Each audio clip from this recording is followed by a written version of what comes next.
بسم الله الرحمن الرحيم. أعوذ بالله من الشيطان الرجيم.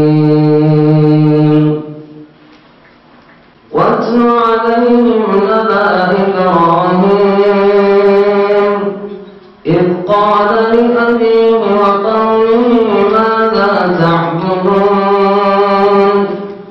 إذ قال لأبيه وقومه ما تعبدون قالوا نعبد أصناما فنظل لها عاكفين قال هل يسمعونكم إذ تدعون أو ينفعونكم أو يضرون قالوا بل وجدنا آباءنا كذلك يفعلون قال أفرأيتم ما كنتم تعبدون أنتم وآباؤكم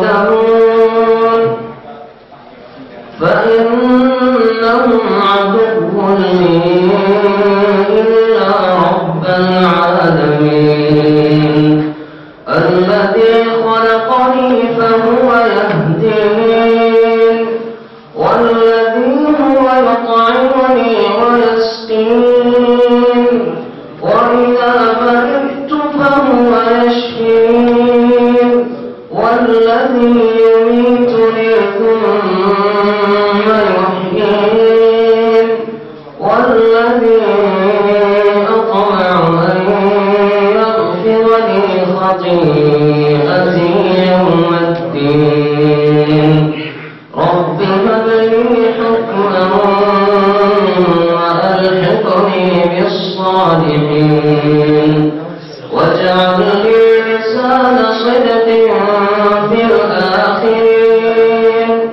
واجعلني من ورثة جنة النعيم واغفر لأبي إنه كان من الضالين ولا تخزني يوم يبعثون يوم لا ينفع مال ولا بنون إلا من أتى الله بقلب سليم وأزلفت الجنة للمتقين وبرزت الجحيم للغاوين وقيل لهم أين ما كنتم تعبدون من دون الله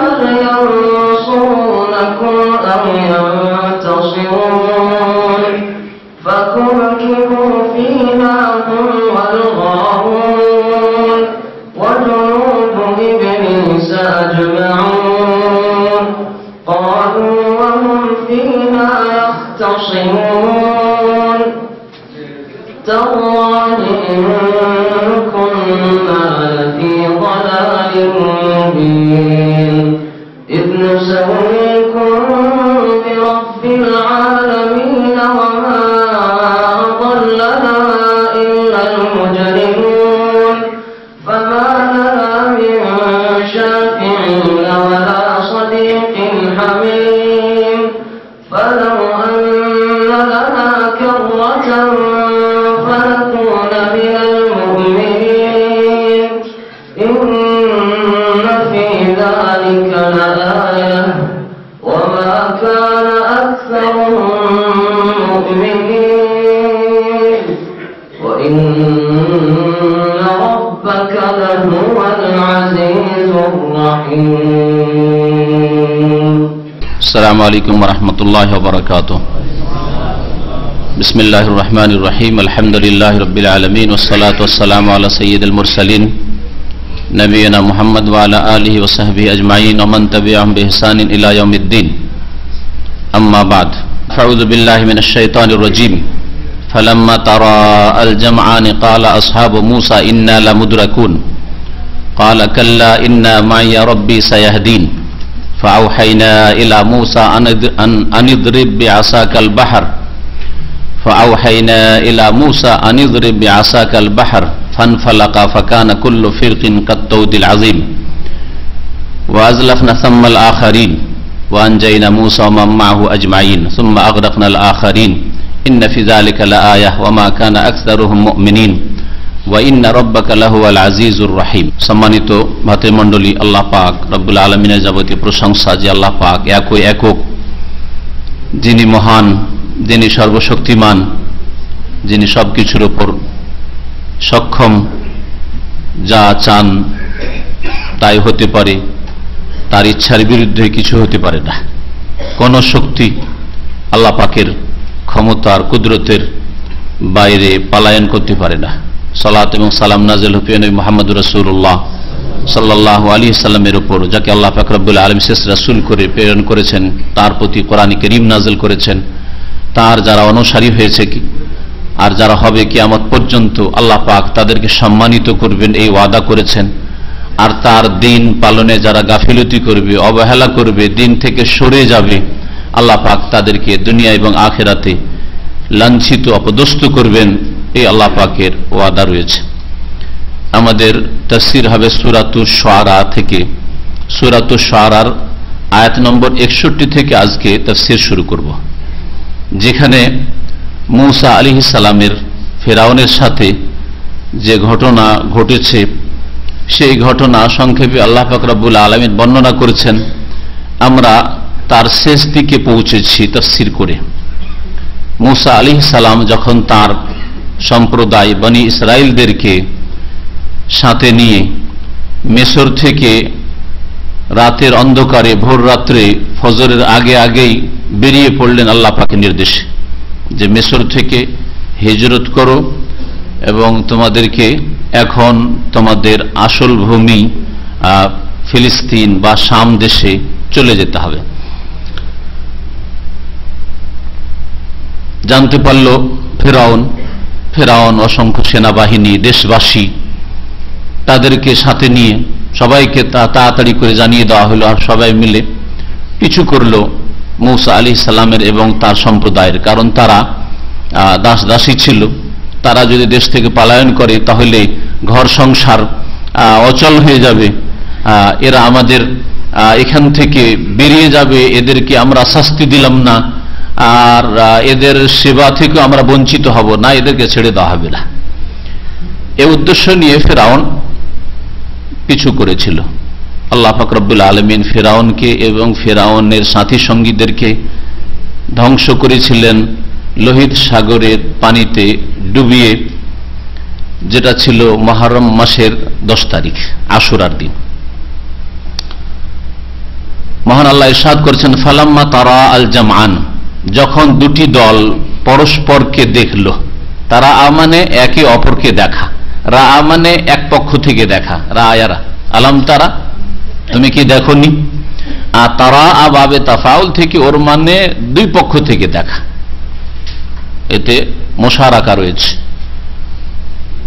ফালাম্মা তারা আল জামআন, যখন দুটি দল, অর্থাৎ মূসা আলাইহিস সালামের দল আর আরেক দল হচ্ছে ফেরাউনের দল, দুই দল পরস্পরকে দেখল, একে অপরকে দেখতে পাচ্ছে। ফেরাউনের দল পিছন থেকে কাছে চলে এসছে,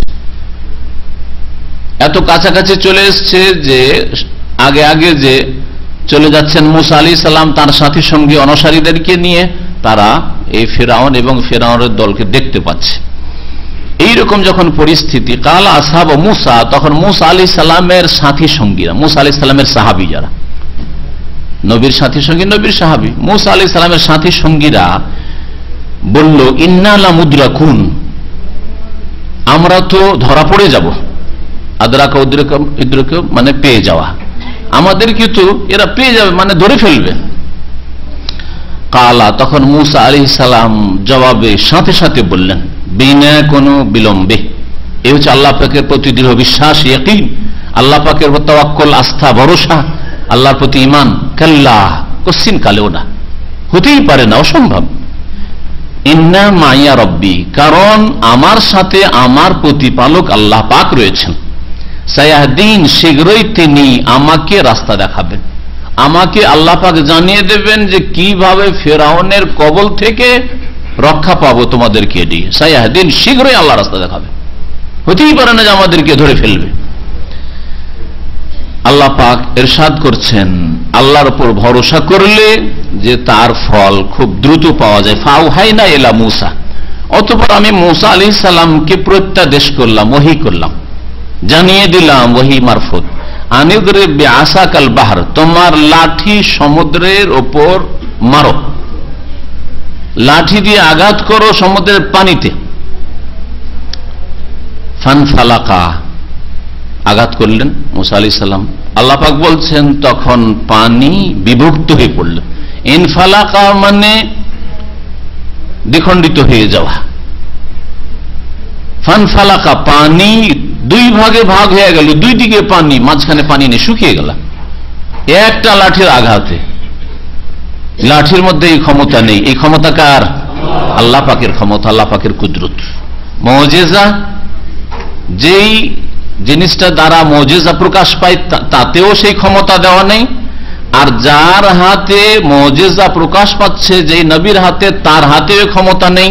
যদি মুজিজার ক্ষেত্রে এটা হয়, বরং এই ক্ষমতা কার হাতে? একমাত্র মহান আল্লাহর হাতে। তাহলে কারামত, যেটা নবী ছাড়া আল্লাহর নেক বান্দা যারা তাওহীদের উপর প্রতিষ্ঠিত, শিরক বিদআত থেকে মুক্ত, সুন্নতের অনুসারী, মুত্তাকি, ঈমানদার, তাদের কারামত হতে পারে। তাদেরকে আল্লাহ পাক কিছু অলৌকিক বিষয় দিয়ে কখনো সম্মানিত করতে পারেন। সেগুলি কি করে তাদের হাতে হইতে পারে যে যখন তখন কেরামতি দেখাবে?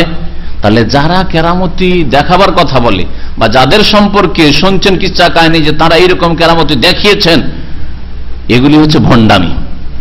এগুলি হচ্ছে ভণ্ডামি। জিন শয়তান ব্যবহার করে হোক, আর জাদুর বলে হোক, হ্যাঁ, চোখে ধুলি দিয়ে হোক, অথবা মিথ্যা কিচ্ছা কাহিনী গড়ে হোক, যেইভাবে হোক না কেন। আর কোরআন শোনার অনুসারী আল্লাহ পাকের নেক বান্দাদেরকে কখন আল্লাহ পাক সম্মানিত করতে পারেন, ওর মানে হচ্ছে কারামত। কারামত মানে সম্মানিত করা। সেটা তাদের হাতে মোটেই থাকে না, তাদের ক্ষমতাতে থাকে না, অনেক সময় তাদের এলমেও থাকে না, জ্ঞানেও থাকে না যে এইরকম কিছু হইতে পারে বা হতে যাচ্ছে, বরং আল্লাহ পাক রব্বুল আলামিনের পক্ষ থেকেই তা হয়ে থাকে। মুজিজা মানে হার মানিয়ে দেওয়া।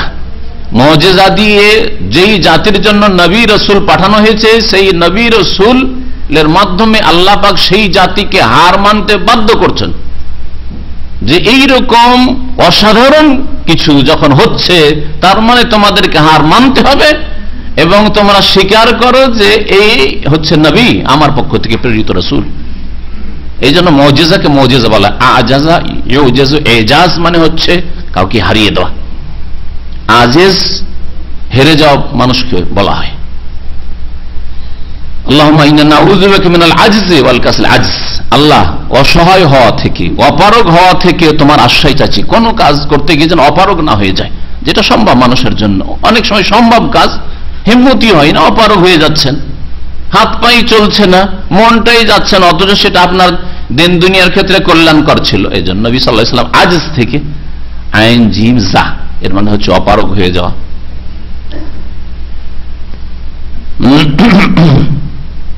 মুজিজা যখন আসে কোন জাতির উদ্দেশ্যে নবী রাসূলদের মাধ্যমে, তখন সেই জাতিকে অপারগ করে দেওয়া হয় যে তোমরা এই নবীর সামনে অপারগ পারবে না, সুতরাং মেনে নাও, ঈমান নিয়ে আসো, আল্লাহকে ভয় করো, আল্লাহ পরকালে বিশ্বাসী হয়, রাসূলকে বিশ্বাস করো। ফানফালাকা, তখন সমুদ্রের পানি বিভক্ত হয়ে পড়ল। ফাকানা কুল্লু ফিরকিন, সুতরাং প্রত্যেকটি ভাগ পানির, প্রত্যেকটি ভাগ, কুল্লু ফিরক বলা হয়েছে। যদি একটি রাস্তা হয় তাহলে দুটো, কুল বলে দুটোকে বোঝানো হয়েছে। কিন্তু ইবনে আব্বাস রাদিয়াল্লাহু তাআলা আনহুমা থেকে, প্রখ্যাত সাহাবী এবং মুফাসসির, সাহাবায়ে কেরামদের সবচেয়ে বড় মুফাসসির, তিনি বলছেন, তাফসীর তাবারিতে রয়েছে আর দুররে মানসুরে, তিনি বলছেন যে 12টি সম্প্রদায় ছিল বনি ইসরায়েলরা, 12টা বংশ ছিল তাদের, 12টা গোত্র, এক বংশে 12টা গোত্র ছিল। 12 গোত্রের জন্য 12টি রাস্তা আল্লাহ পাক রব্বুল আলামিন তৈরি করেছে, 12 বার মেরেছেন, আর এক একটি করে রাস্তা তৈরি হয়েছে। কুল্লু ফিরকিন, তাহলে প্রত্যেকটি রাস্তার পাশে যে পানি দাঁড়িয়ে আছে জমে, বরফের মতো জমে, প্রত্যেকটি ভাগ কেমন হয়েছিল? কাত্তৌদিল আজিম, বিশাল পর্বতের ন্যায় হয়ে পড়েছিল। তৌদ মানে হচ্ছে জবাল, পাহাড়, আর আজিম মানে হচ্ছে বিশাল। বিশাল পাহাড় পর্বতের মতো হয়ে, যেমন পাহাড় যেমন স্থির হয়ে আছে, এরকম হয়ে গেছে পানির অবস্থা জমে। আল্লাহ পাক তারপরে ইরশাদ করছেন, ওয়া আজলাফনা সাম্মাল আখারিন, আর সেখানে আমি অন্য দলটিকে নিকটবর্তী করলাম, কাছিয়ে দিলাম। অন্য দল কোনটি?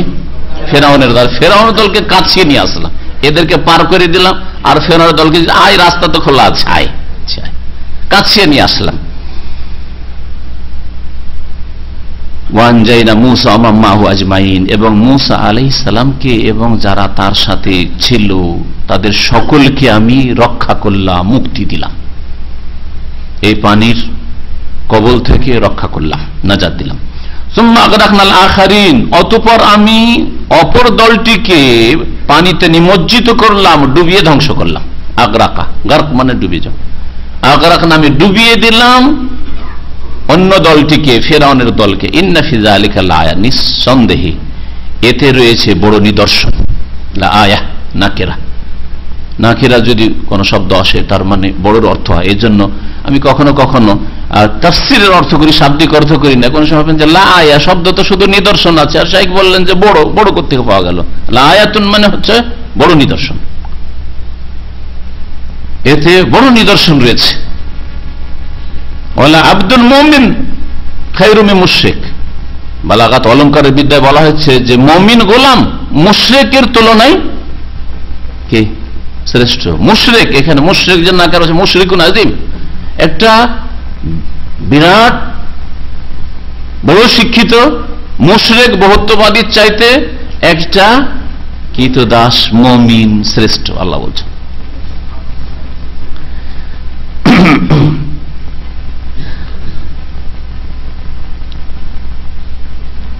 আল্লাহ পাক ইরশাদ করছেন, নিশ্চয়ই এতে রয়েছে নিদর্শন। নিদর্শন মানে শিক্ষার বিষয়। এতে থেকে মানুষ যদি জ্ঞান চক্ষু দিয়ে দেখে, চিন্তা করে দেখে যে মূসা কত দুর্বল, মূসার জাতি কি গোলামের জীবন যাপন করছিল কয়েকশো বছর ধরে, কিভাবে এরা সম্মানিত হইল আর কিভাবে রক্ষা পেল, ভাবা যায়। এখানে অসাধারণ বিষয়। সামনে সমুদ্র, ঝাঁপ দিলে ডুবে মরার কথা, আর পিছন দিকে হাজার হাজার শত্রু চলে আসছে। যারা শক্তিশালী ছিল নিশ্চিহ্ন হয়ে গেল। বাড়িঘর থেকে এরা কখনো বেরোতো না যদি আল্লাহ এইরকম কৌশল না করতেন। বেরিয়ে আসলো, কত নিয়ামত আর ভোগ বিলাসে ডুবেছিল তারা, হারাম অন্যায় ভোগ বিলাসে ডুবেছিল, জুলম অত্যাচারে লিপ্ত ছিল। সবকিছু ছেড়ে ত্যাগ করে ভরে ভরে ভরে আয়েশ আরাম সবকিছু ত্যাগ করে দৌড় দিয়ে আসছে ধ্বংস হওয়ার জন্য। আল্লাহ পাক রব্বুল আযাবের জাল পাতা রয়েছিল তাদের জন্য। এতে বড় শিক্ষার বিষয় রয়েছে। ওমা কানা আকসারুহুম মুমিনিন, কিন্তু মানব জাতির অধিকাংশ বিশ্বাস করে না, যার ফলে ফিরআউনের জীবনী জেনেও সংশোধন করে না, এখনো কুফরি করতে আছে, এখন আল্লাহ পাকের অবাধ্যতায় লিপ্ত রয়েছে, জুলম অত্যাচারে লিপ্ত রয়েছে, এখন আল্লাহর দিকে ফিরে আসে না, পরকালমুখী হয় না, নবী রাসূলদের সাথ দেয় না। অধিকাংশ মানুষ বিশ্বাসী নয়, আসলে বিশ্বাসই করে না। ওয়াইন্না রাব্বাকা লাহুয়াল আজিজুর রহিম, আর হে নবী মুহাম্মদ সাল্লাল্লাহু আলাইহি সাল্লাম, নিঃসন্দেহে তোমার প্রতিপালক মহাপরাক্রান্ত আজিজ, আর রহিম বড়ই দয়ালু। তারপরে মহান আল্লাহ ইব্রাহিম আলাইহিস সালামের ঘটনা সংক্ষেপে এখানে বর্ণনা করছেন, যাতে রয়েছে নিদর্শন, শিক্ষার বিভিন্ন দিক। আল্লাহ পাক বলেছেন, ওয়াতুলু আলাইহিম নাবা ইব্রাহিম, হে নবী মুহাম্মদ সাল্লাল্লাহু আলাইহি সাল্লাম তাদের সামনে ইব্রাহিম আলাইহিস সালামের বৃত্তান্ত পড়ে শোনাও। অতুল মানে তেলাওয়াত করো, পাঠ করো। আলাইহিম তাদের সামনে, নাবা মানে হচ্ছে বৃত্তান্ত, খবর, সংবাদ। ইব্রাহিম আলাইহিস সালামের সংবাদ, ইব্রাহিম আলাইহিস সালামের বৃত্তান্ত তাদেরকে পড়ে শোনাও, পাঠ করে শোনাও। এই কোরআনে কারীমে যা আমি নাযিল করছি মানব জাতিকে, তোমার বংশধরকে, তোমার দেশবাসীকে, তোমার সামনে যা দাওয়াতের যে ক্ষেত্র রয়েছে তাদেরকে পড়ে শোনাও। কিয়ামত পর্যন্ত এই আয়াত মানব জাতির সামনে রয়েছে, যা রাসূলুল্লাহ সাল্লাল্লাহু আলাইহি ওয়াসাল্লাম প্রথম পড়ে শুনিয়েছেন, আর তারপরে যুগে যুগে আইম্মায়ে কেরাম, ওলামায়ে কেরাম, দ্বীনের দায়ীরা তারা পড়ে শোনাচ্ছেন, যারা দ্বীনের দিকে আহ্বান করবে এবং করছে।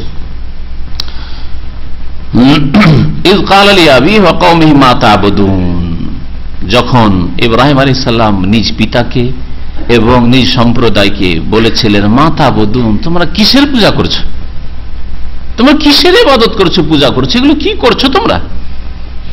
কালু, তখন তারা বলেছিল না আবুদু আসনামান, আমরা প্রতিমার পূজা করছি। সানামের বহুবচন আসনাম, আমরা প্রতিমা মূর্তি পূজা করছি। ফানাযাল্লু লাহা আকিফিন, আর তুমি কি বলতে চাও, ছেড়ে দেবো? কখনো ছাড়বো না, বাপ দাদা এতদিন ধরে করে আসছে, তুমি কি কথা বলো? ফানাযাল্লু লাহা আকিফিন, আর আমরা এই পূজা, এই প্রতিমা পূজার ওপর সর্বদা অটল থাকবো। আকিফিন, আকাফ মানে জমে থাকা, এখান থেকে হচ্ছে এতেকাফ করা। রমজান মাসে যে সুন্নতে এতেকাফ বা মসজিদে এতেকাফ করা, এতেকাফ মানে অবস্থান করা। হ্যাঁ, অটলে মসজিদ থেকে বাইরে বিনা প্রয়োজনে যায় না, তাই না? বাড়ি মোটেই যায় না, তাই না? ঘর সংসারের কাজে যায় না, এতেকাফ ওখান থেকে এসছে। ওয়ালা তুবাশিরু আনতুম আকিফুনা, ওখানে আকিফুন আছে, এখানে আকিফিন। আকিফ মানে কোন জায়গায় অটল হয়ে থাকে। তো এরা বলেছিল আমরা এই বাতিল শিরকের ওপর, মূর্তি পূজার ওপর আমরা সদা সর্বদা অটল থাকব, কখনো ছেড়ে দেব না আমরা। কালা, তখন ইব্রাহিম আলাইহিস সালাম বলেছিলেন হাল ইয়াসমাউনাকুম, আচ্ছা বলো তো, তোমরা যে এসবের পূজা করছো, দেবদেবী মূর্তির, এসব তোমাদের কথা শোনে?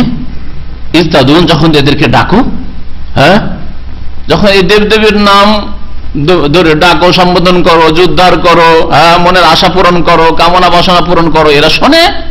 শোনে?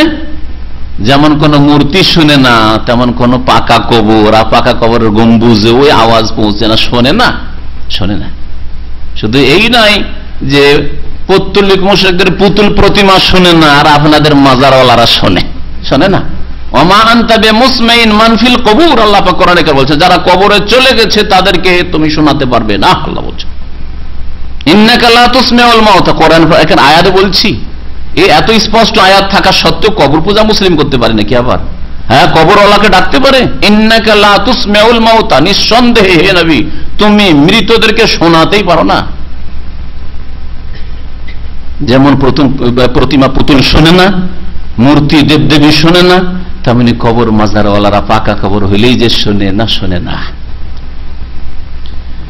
যাদেরকে তোমরা আহ্বান করছো তারা কি শোনে তোমাদের কথা? আও ইয়ানফাউনাকুম আও ইয়াদুররুন, অথবা তোমাদের উপকার করতে পারে কিংবা অপকার করতে পারে, ক্ষতি করতে পারে।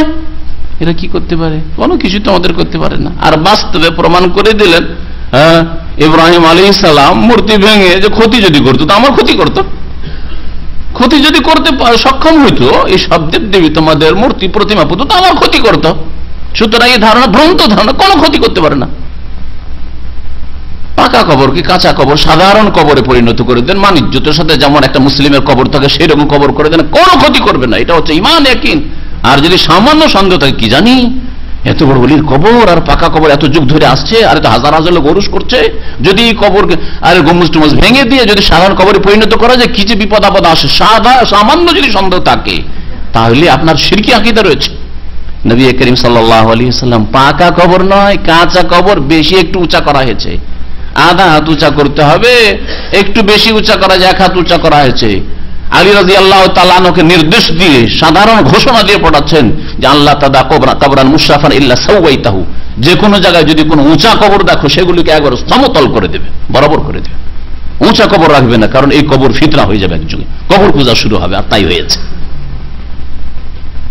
তার নবী সাল্লাল্লাহু আলাইহি ওয়াসাল্লামের নির্দেশ কবরকে সাধারণ কবরে পরিণত করা, এইরকম নয় জাঁকজমক করে গম্বুজ তৈরি করা আছে, পাকা করা আছে, উঁচা করা আছে, আর ফুল চাদর পড়তেই আছে, আর লোকজন ভিড়ভাড় করছে, আর কত কে যে কত রকমের মনের কামনা বাসনা উদ্দেশ্য নিয়ে আসছে, এখানে গেলে পাবো। সব শিরকের বাজার, শিরকের বাজার। আল্লাহ পাক হেফাজত করেন। কোরআনে কারীম যদি বুঝতো তো সাধারণ মানুষও ধোঁকা খেত না।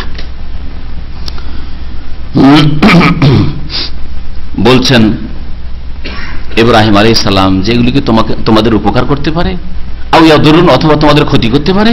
কালু, তখন তারা দেখছে যে না, এই সব তো কিছু বুঝতে পারি না আমরা, না শুনছি আমাদের এই পুতুল প্রতিমা, না আমাদের ডাকে সাড়া দিচ্ছে, কখনো আওয়াজ আসছে, না আমাদের কখনো উপকার অপকার এগুলি বুঝতে পারছি। কালু, তখন তারা বলল, দলিল কি? যাদের কাছে কোনো দলিল নেই, প্রমাণ নেই, তাদের দলিল হচ্ছে বাপদাদার দোহাই দেওয়া, পূর্বপুরুষের দোহাই দেওয়া। এটা অমুসলিমরাও দিয়েছে, ইব্রাহিম আলাইহিস সালামের জামানায়, নূহ আলাইহিস সালামের জামানাতেও দিয়েছে, আর যুগে যুগে সমস্ত অবাধ্য জাতিরা, আম্বিয়া রাসূলগণের যারা নাফরমান অবাধ্য জাতি, তারা দিয়েছে। আর 1400 বছর আগে নবী করিম সাল্লাল্লাহু আলাইহি ওয়াসাল্লামের বংশধর কুরাইশ, কাফের, মুশরিকরা যারা শেষ রাসূলের বিরুদ্ধাচরণ করেছিল, কোরআনের বিরুদ্ধে করেছিল, তারাও এই দোহাই পেড়েছিল যে বাপদাদা করে এসেছে। তারা বোকা ছিল, মূর্খ ছিল, তারা কি বুঝেনি? তারা ঘাস খেয়ে তারা মানুষ হয়েছিল। এইসব বলেছিল। আজকাল বিদাতি সমাজে শিরক বিদাত যে চলছে, সেখানে আপনি তাওহীদের কথা বলেন, সুন্নতের কথা বলেন, দলিলের কথা বলেন, কোরআন এবং হাদিস একটু দেখে চলতে হবে, একটু খোঁজ খবর নিয়ে চলতে হবে, কোনটা ইসলাম কোনটা ইসলাম নয়। বলছে আমাদের বাপ দাদা সব বেকুব ছিল, আর তুমি খুব পণ্ডিত হয়ে গেছো না। একই কথা, বাতিল পন্থীদের দলিল যুগে যুগে একই রকমের। বলল ইব্রাহিম আলাইহিস সালামের কাফের মুশরিক জাতি, কালু বাল ওয়াজাদনা আবানা, আরে শুনুক আর না শুনুক, আর আমাদের ডাকে সাড়া দিক আর না দিক, উপকার অপকার ওই সব বুঝি না, আমরা বুঝি ওয়াজাদনা আবানা, বরং আমরা আমাদের পূর্বপুরুষদেরকে এইরকম পেয়েছি। এই ধর্ম যুগ যুগ ধরে আমাদের চলে আসছে, মূর্তি পূজার ধর্ম, পুতুল প্রতিমা পূজার ধর্ম যুগ যুগ ধরে চলে আসছে, তোমার কথা ছেড়ে দেবো? কাযালিকা ইয়াফআলুন, তারা এইরকমই করতো, আমরা ওইরকমই করবো। কাল আফারায়তুম মা কুনতুম তা'বুদুন আনতুম ওয়া আবাউকুমুল আকদামুন, শুনে রাখো তাহলে, যখন তোমরা মানবেই না, একটা ঘোষণা আমার পক্ষ থেকে শুনে রাখো। ইব্রাহিম আলাইহিস সালাম বললেন, আফারায়তুম, আচ্ছা তোমরা চিন্তা করে দেখো তো, মা কুনতুম তা'বুদুন, যেসবের তোমরা পুজো করছো, আনতুম ওয়া আবাউকুমুল, তোমরা এবং তোমাদের আগের পিতৃপুরুষরা, তোমাদের আগের বাপদাদারা, পূর্বপুরুষরা, ফাইন্নাহুম আদুউল লি, শুনে রাখো এরা আমার শত্রু, এরা আমার শত্রু। কারা শত্রু? দুটোই তাফসীর হতে পারে, তাফসীরের দুটোই কথা বলা হয়েছে। তোমরা যারা পুজো করছো আল্লাহকে বাদ দিয়ে অন্যের, এই সব দেবদেবীর মূর্তি আর পুতুল প্রতিমার, আর তোমাদের পূর্বপুরুষ যারা আল্লাহকে বাদ দিয়ে এসব প্রতিমা পুতুলের পূজা করেছে, হ্যাঁ, যেসবের পূজা করছো তোমরা, সেসব আমার শত্রু। মানে তোমাদের আল্লাহ ছাড়া অন্য উপাস্যগুলি, এগুলি হচ্ছে আমার শত্রু, কারণ এগুলি বাতিল, সুতরাং এগুলি শত্রু। এগুলো থেকে সম্পর্ক ছেদের ঘোষণা করছি। যেমন মানুষ শত্রুর সাথে সম্পর্ক রাখে না, কোন মানুষকে দেখেছেন শত্রুর সাথে সম্পর্ক রাখে? শত্রুর সাথে যেমন সম্পর্ক ছেদ করে, অন্তরের সম্পর্ক নেই। কথার দুনিয়ার খাতিরে যদি কথার কিছু সম্পর্ক থাকে, অন্তরে ফাটল ধরে আছে, ভাঙন ধরে আছে, তাই না? তাহলে সম্পর্ক ছেদের ঘোষণা করছি তোমাদের এই বাতিল দেবদেবী বা প্রতিমা পুতুল থেকে, এরা আমার শত্রু। আর দ্বিতীয় তাফসীর হচ্ছে যে তোমরা আর তোমাদের পূর্বপুরুষরা, তোমরা আমার শত্রু, যারা আল্লাহ ছাড়া অন্যের পূজা করেছে। দুটোই হইতে পারে। যেই জাতি মুশরিক, তারাও শত্রু ইব্রাহিম আলাইহিস সালামের, যে কোনো যুগের হোক না কেন। আর যেসবের পূজা করা হচ্ছে সেগুলিও শত্রু, কারণ সেগুলির সাথে সম্পর্ক ছেদ করা, সেই বাতিল মতবাদ আর ধর্মের সাথে সম্পর্ক ছেদ করা সবচেয়ে বড় ফরজ কাজ। লা ইলাহা ইল্লাল্লাহ, প্রথম বাতিলকে অস্বীকার করেন, আর তারপরে আল্লাহ পাকের ওয়াহদানিয়ত, একত্ব সাবিত করেন, তাহলে আপনার শেষ অবস্থা তাওহীদ হইল। আর নবী করিম সাল্লাল্লাহু আলাইহি ওয়াসাল্লাম বলেছেন, ইন্নামাল আমালু বিল খাওয়াতিম, মানুষের আমল নির্ভর করে কিসের উপর? শেষ কর্মের উপর। শেষ আমলটা আপনার আল্লাহর কাছে গ্রহণযোগ্য। সারা জীবন যদি আপনি তাওহীদের উপর থাকেন, নামাজের উপর থাকেন, শেষ জামানায় নামাজ ছেড়ে দেন, শেষ জামানায় আপনি শিরিক করে মারা যান, তাহলে আপনার পরিণাম কি হবে? জাহান্নাম। তাহলে প্রথম বাতিলকে অস্বীকার করেন, আর শেষখানে ইল্লাল্লাহ, হ্যাঁ, আল্লাহর তাওহীদ প্রতিষ্ঠা করলেন। শেষটা হচ্ছে কি? আপনার তাওহীদ, আল্লাহ পাকের একত্ব প্রতিষ্ঠা করলেন, আপনি একত্বের ঘোষণা করলেন। এর বিপরীত যদি করেন, ইল্লাল্লাহ আগে করে দিলেন, হ্যাঁ, আল্লাহ ইলাহা শেষখানে বললেন ইলাহ নেই, তাহলে ইন্নামাল আমালু বিল খাওয়াতিম, শেষ আমল আপনার হইল যে লা ইলাহা ইলাহ নেই। বড় বিপজ্জনক আপনার জন্য, বড় বিপজ্জনক আপনার জন্য। ভালো করে চিন্তা করবেন, আপনি অন্তর খুলে চিন্তা করেন, কে কি বলেছে সেটা নয়, আপনি চিন্তা করেন যে আপনার শেষ আমলটা কি হলো, ইলাহ নেই হয়ে গেল। তাহলে আল্লাহ পাক যেন বুঝার তৌফিক দান করেন, হককে গ্রহণ করার তৌফিক দান করেন। যার কাছ থেকে হক আসুক না কেন, যেখান থেকে সত্য আসুক না কেন, সত্যকে গ্রহণ করার আল্লাহ পাক তৌফিক যেন আমাদের দান করেন।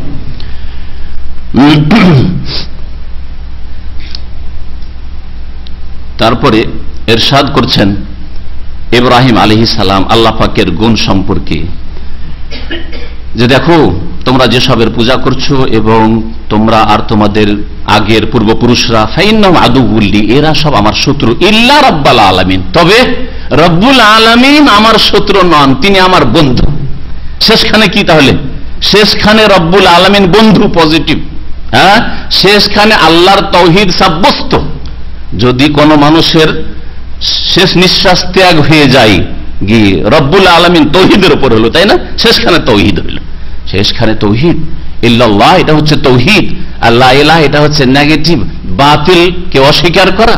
ওই রকমই ফাইন্নাহু আদুউল্লি, বাতিল মতবাদ, বাতিলের পূজা, এগুলি হচ্ছে আমার শত্রু। ইল্লা রব্বুল আলামিন আমার বন্ধু, তার সাথে আমার ইবাদতের সম্পর্ক, তার সাথে আমার ইবাদতের সম্পর্ক একমাত্র আল্লাহ পাকের আমি ইবাদত করি। আল্লাযী খালাকানি, যে আল্লাহ আমাকে সৃষ্টি করেছেন, ফাহুয়া ইয়াহদিন, এবং তিনি আমাকে সঠিক পথ প্রদর্শন করেন, হিদায়াত দান করেন। ওয়া হুয়াল্লাযী ইউতইমুনি, সেই আল্লাহ আমাকে, সেই সত্তাই আমাকে অন্ন দান করেন, খেতে দেন। ওয়া ইয়াসকিন, আমাকে পান করান তিনি। ওয়া ইযা মারিদতু, আর যখন আমি রোগাক্রান্ত হয়ে যাই, ব্যাধিগ্রস্ত হই, ফাহুয়া ইয়াশফিন, তিনি আমাকে আরোগ্য দান করেন। ওয়াল্লাযী ইউমিতুনি, আর যে আল্লাহ আমাকে মৃত্যু দান করবেন, সুম্মা ইউহয়িন, অতঃপর তিনি আমাকে পুনরায় জীবন দান করবেন, আবার আমাকে জীবিত করবেন। তরজমা তো করে দিলাম। একটি কথা এখানে শুনেন, এগুলি আল্লাহ পাকের রব্বুল আলামিনের গুণ, তাই না? আল্লাহ পাকের রুবুবিয়ত, আল্লাহ পাকের কাজ, সৃষ্টি করা কাজ আল্লাহর কাজ, হেদায়েত করা কার কাজ? একমাত্র আল্লাহ পাকের কাজ। খাদ্য দেওয়া কার কাজ? দেবদেবীর। লক্ষ্মী খেতে দেয়, দুর্গা খেতে দেয়, হ্যাঁ, বাবা গোশ খেতে দেয়, কুতুব ধরে থাকে রক্ষা করে, হ্যাঁ, আল্লাহর গোশ কুতুব, এসব শিরকি আকীদা। বাবার দানে আপনার ছেলেটা বেঁচে আছে না ছেলে পেয়েছেন? আল্লাহ। খেতে দেন আল্লাহ, পানি দেন কে? ইয়াসকিন আল্লাহ। আর রোগ ভালো করেন কে? আল্লাহ। এখানে আরেকটি কথা হচ্ছে, ইব্রাহিম আলাইহিস সালাম ভঙ্গিমা চেঞ্জ করলেন। আগের গুলিতে বললেন আল্লাহ সৃষ্টি করেন, আল্লাহ হেদায়েত করেন, আল্লাহ খেতে দেন, আল্লাহ পানি দেন, তাই না? আর রোগটা কে দেন? রোগটা কার পক্ষ থেকে হয়? রোগ আল্লাহর ইচ্ছার বিরুদ্ধে তো হইতে পারে না। আল্লাহ যদি আপনাকে অসুস্থ না করার ইচ্ছা করেন তো রোগ তো আসতে পারে না, তাই না? সবকিছু আল্লাহর পক্ষ থেকে, তাই না? কিন্তু এখানে বলতে গিয়ে ইব্রাহিম আলাইহিস সালাম এই কথা বললেন না যে যেই আল্লাহ আমাকে রোগাক্রান্ত করেন, হ্যাঁ, বললেন কি মরে তো আমি যখন অসুস্থ হই, বললেন কে অসুস্থ করে, এই কথা বললেন না। শেফা কে দেন? ফাহুয়া ইয়াশফিন, আল্লাহ শেফা দেন। আবার শেফা আরোগ্যটাকে আল্লাহর সাথে সম্পৃক্ত করলেন, কিন্তু রোগ দেওয়াটাকে আল্লাহর সাথে সম্পৃক্ত করলেন। অথচ রোগটাও আল্লাহর পক্ষ থেকে আসে, আর রোগের চিকিৎসা সুস্থতাও আল্লাহর পক্ষ থেকে, শেফার আল্লাহর পক্ষ থেকে আসে। হিকমতটা কি, রহস্য কি, ভাষার ভঙ্গিমা ইব্রাহিম আলাইহিস সালাম খলিলুল্লাহ কেন পরিবর্তন করে দিলেন? কেন এই কথা বলেন না যিনি রোগ দেন, যিনি শেফা দেন, এরকম কেন বললেন না? এর উত্তর কি বলতে পারেন? না, সবসময় জরুরি না।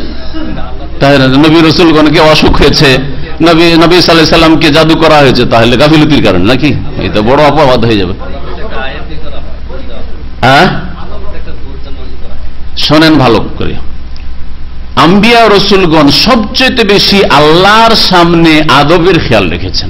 যদিও ব্যাধি বা খারাপ মন্দ জিনিসটা আল্লাহর পক্ষ থেকে হয়, কিন্তু মন্দটাকে আল্লাহর সাথে সম্পৃক্ত করা জানো কিরকম?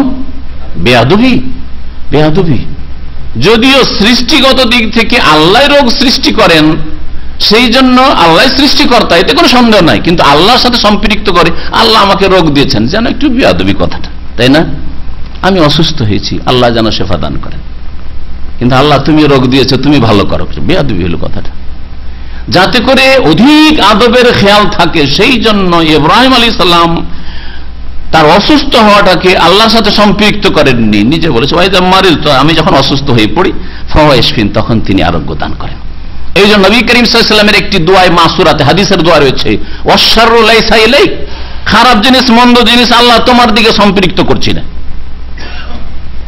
তোমার সাথে সম্পৃক্ত করছি না। যদিও সৃষ্টি করার দিক থেকে আল্লাহ সবকিছুর সৃষ্টিকর্তা, আল্লাহ পাক রবের মানুষও সৃষ্টি ও সাপ বিচ্ছুও সৃষ্টি করেছেন, তাই না? আল্লাহ পাক উপকারী জিনিসও সৃষ্টি, অপকারী জিনিসও সৃষ্টি করেছেন, কিন্তু অপকারী জিনিস আল্লাহ সাপ দিয়ে দংশন করিয়েছে। কথা বিয়াদবি, সাপে দংশন করেছে। আলহামদুলিল্লাহ, আল্লাহ শেফা দান করেছে। আদব, এই আদব শিখিয়েছেন ইব্রাহিম খলিলুল্লাহ।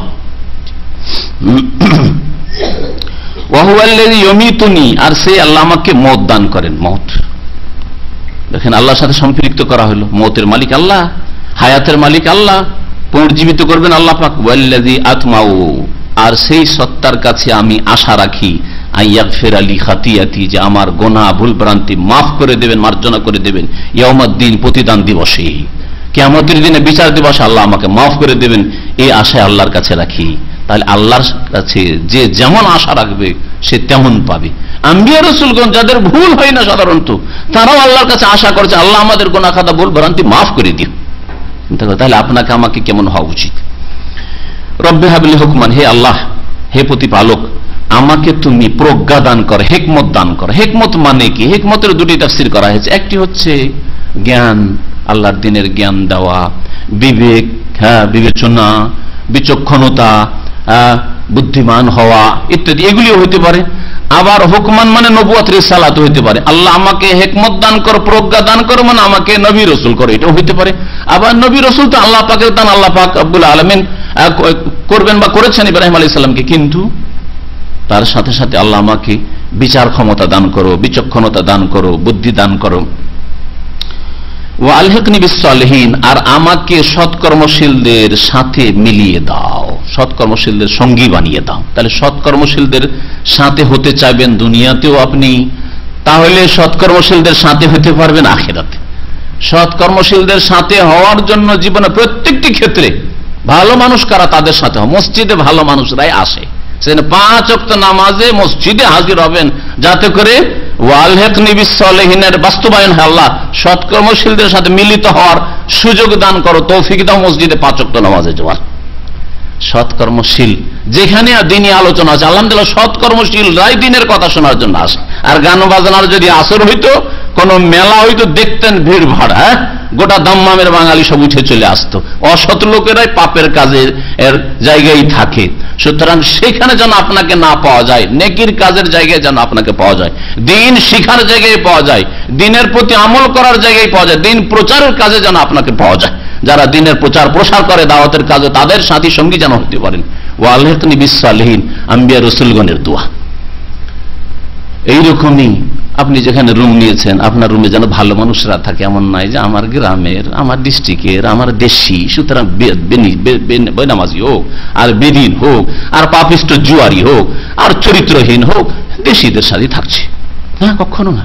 ওয়া আলহিকনি বিসসালিহিন, তাহলে আপনি চান না সৎকর্মশীলদের সাথে আপনি মিলতে চান না, মিশতে চান না আপনি। এইরকমই আপনার আজকাল মোবাইলের যুগে, মোবাইলে কত যে কয়েক শত, অনেকের হাজার, কয়েক শত নাম সেভ করা আছে। এই লোকগুলি দেখে সৎ না অসৎ, কত পার্সেন্ট সৎ লোকের নাম এতে আছে, আর কত পার্সেন্ট বেনামাজি বেদিনের নাম আছে। এতে বুঝতে পারবেন যে আপনি কি ইব্রাহিম আলাইহিস সালামের দোয়া চান। এই দোয়া যে আলহিকনি বিসসালিহিন, আল্লাহ ভালো মানুষদের সাথে আমাকে মিশিয়ে দাও, ভালো মানুষদের সাথে যোগাযোগ রাখার তৌফিক দাও, নাকি অসুবিধা নেই, দুনিয়ার গরজে যে কোনো মানুষ, অসুবিধা নেই। দেখা যায় 10টা লোক বেনামাজি হবে, নামাজি হবেন, আর বাকি সব বেনামাজি, দাল বেদিন, আল্লাহ দ্রোহী, মুশরিক, কোনো অসুবিধা নেই, দুনিয়ার গরজে ওদের নাম সেভ করা আছে। হ্যাঁ, এর বিপরীত যদি 2, 4, 10, 20টা আছে দুনিয়ার যোগাযোগের জন্য, বিভিন্ন কাজকর্মের প্রয়োজনের জন্য 10, 20টা ওই রকম বেদিন লোকের সাথে সম্পর্ক আছে, তাদের নাম সেভ করা আছে। কিন্তু অধিকাংশ দিনী ভাই যারা মুসলিম, 5 ওয়াক্ত নামাজি, আল্লাহ যারা সৎ পরামর্শ দিবে, যারা একটু গাফিলতি আসলে উপদেশ দিবে, হেদায়েত দেবে, তাদের নাম সেভ করা আছে। তো আলহামদুলিল্লাহ, আল্লাহ শুকরিয়া আদায় করেন যে আপনার মধ্যে এই গুণ আছে। ওয়া আলহিকনি বিসসালিহিন, আল্লাহ সৎ লোকদের সাথে মিলিত হওয়ার তৌফিক দান করো। ওয়াজআলনি লিসানা সিদকিন ফিল আখিরিন, আর ইব্রাহিম আলাইহিস সালামের আরেকটি দোয়া, আল্লাহ আমার জন্য পরবর্তীদের মাঝে সুনাম বহাল রাখো। লিসানা সিদকিনের যেটা সবচাইতে সহজ এবং প্রসিদ্ধ তাফসীর করলাম, ওয়াজআলনি লিসানা সিদক। লিসানা সিদকের শাব্দিক অর্থ হচ্ছে সত্য ভাষা, তাই না? সিদক মানে সত্য, আর লিসান মানে হচ্ছে ভাষা বা জবান, হ্যাঁ, জিহ্বাকে লিসান বলা হয়, আর ভাষাকে, যে ভাষা বলছেন আপনি এই ভাষাকে লিসান বলা হয়। লিসান আছে সত্য ভাষা, এর ভাব অর্থ হচ্ছে সুনাম। আপনার যে সুনাম হয় সেই সুনামটা সাধারণত সত্যতার ভিত্তিতে হয়। আপনি আসলে ভালো মানুষ, এই জন্য সুনাম হচ্ছে, তাই না? অধিকাংশ ক্ষেত্রে ভালো মানুষ, যারা ভালো মানুষ তাদের যদি সুনাম হয় জানতে হবে যে কথা সত্য, কথা সত্য। দুনিয়ার গরজে কেউ যদি কোনো খারাপ মানুষের সুনাম করেও দেখবে যে অন্তরে ঘৃণা আছে, অন্তরে ঘৃণা, মুখে হয়তো সুনাম করছে, অথবা সাময়িক 2-1 বছর সুনাম চলেছে, যতদিন তার ভয় ছিল, তারপরে কোনো সুনাম নেই, তাই না? আচ্ছা, আবু জাহাল, আবু লাহাবের সুনাম, কিন্তু মুহাম্মদ রাসূলুল্লাহ সাল্লাল্লাহু আলাইহি ওয়াসাল্লাম, আবু বকর, ওমর, উসমান, আলী, সাহাবায়ে কেরাম রাদিয়াল্লাহু আনহুম ওয়া রাদওয়ান, তাই না? সুনাম আছে না নেই? আম্বিয়া রাসূলগণ সুনাম আছে, ফিরআউনের আছে, কারুনের আছে, হামানের আছে না নেই? ওয়াজআলনি লিসানা সিদকিন ফিল আখিরিন, পরবর্তীদের মাঝে আল্লাহ আমার সুনামকে বহাল রাখো, বজায় রাখো। এটা হচ্ছে প্রসিদ্ধ তাফসীর। কেউ কেউ এইভাবে অনুবাদ করেছেন, ওয়াজআলনি লিসানা সিদকিন ফিল আখিরিন, আল্লাহ পরবর্তীদের মাঝে আমাকে সত্যভাষী করো, আমাকে সত্যভাষী করো। তাহলে সত্য, সিদকের অর্থ হলো, আর লিসান মানে ভাষা, সত্যভাষী করো। সত্যভাষী করো যদি অর্থ নেওয়া হয়, তাহলে ইব্রাহিম আলাইহিস সালামের দিন, যে তৌহিদের দিন, বাতিলকে তিনি ধ্বংস করেছেন, বাতিলের বিরুদ্ধে সোচ্চার হয়েছেন, বাতিলের বিরোধিতা করার জন্য বাপ শত্রু হয়েছে, জাতি বংশধর শত্রুতা হয়েছে, দেশ ইরাক থেকে হিজরত করে শাম দেশে, ফিলিস্তিন, প্যালেস্টাইনে চলে যেতে হয়েছে, একা, শুধু স্ত্রী আর একজন শুধু ভ্রাতুষ্পুত্র লূত আলাইহিস সালাম নবী, 3 জনের সফর, তাই না? চিন্তা করেন আপনি। সত্যভাষী করো, যেই তৌহিদ আল্লাহ পাক রব্বুল আলামিন এই উম্মতে মুসলিমার দ্বীনে ইসলামেও রেখেছেন, কিয়ামত পর্যন্ত তাওহীদের দিন কায়েম থাকবে। সত্যভাষী করা। ইব্রাহিম আলাইহিস সালাম এত সত্যভাষী ছিলেন যে সেই দিনের বহু নিদর্শন দিন ইসলামে রয়েছে, কুরবানি, হজ, উমরা, হ্যাঁ, কাবার তওয়াফ, হ্যাঁ, ইত্যাদি ইত্যাদি, খাতনা। ইব্রাহিম আলাইহিস সালামের বহু আদর্শ, তাওহীদ থেকে শুরু করে অন্যান্য বহু আদর্শ আল্লাহ পাক রব্বুল আলামিন বহাল লিখেছেন, তাই না? সত্যভাষী ইব্রাহিম আলাইহিস সালাম। আর সুনাম, সুনামের ক্ষেত্রে শুনে রাখেন, সুনাম ইব্রাহিম আলাইহিস সালামের যত সুনাম হয়েছে, এমনকি কোন নবীর এত সুনাম হয়নি মুহাম্মদ রাসূলুল্লাহ সাল্লাল্লাহু আলাইহি ওয়াসাল্লাম ছাড়া। ইব্রাহিম আলাইহিস সালাম আর মুহাম্মদ রাসূলুল্লাহ সাল্লাল্লাহু আলাইহি ওয়াসাল্লাম তার ছাড়া আর এমন কোন নবী নেই যে এত বেশি সুনাম হয়েছে। এটাকে বোঝানোর জন্য আরেকটু স্পষ্ট করি, তাহলে বুঝতে পারবেন।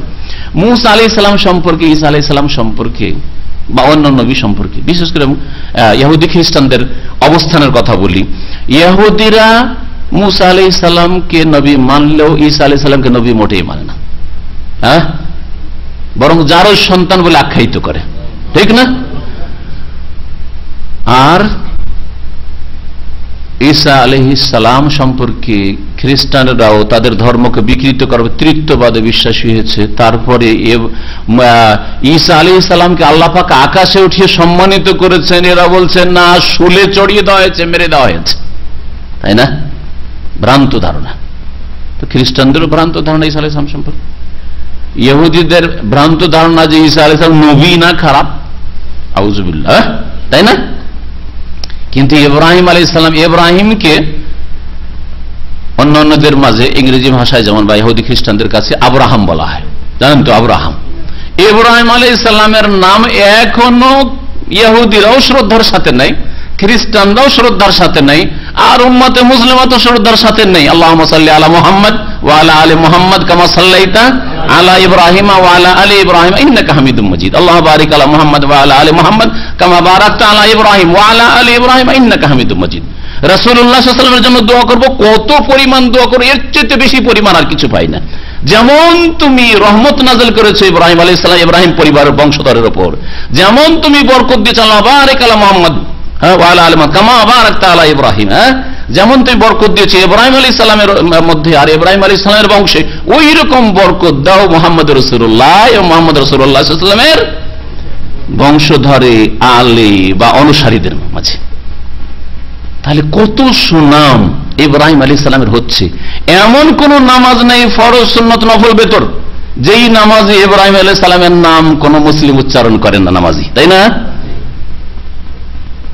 সুনাম, সুখ্যাতি কত আল্লাহ পাক বজায় রেখেছেন ইব্রাহিম আলাইহিস সালামের।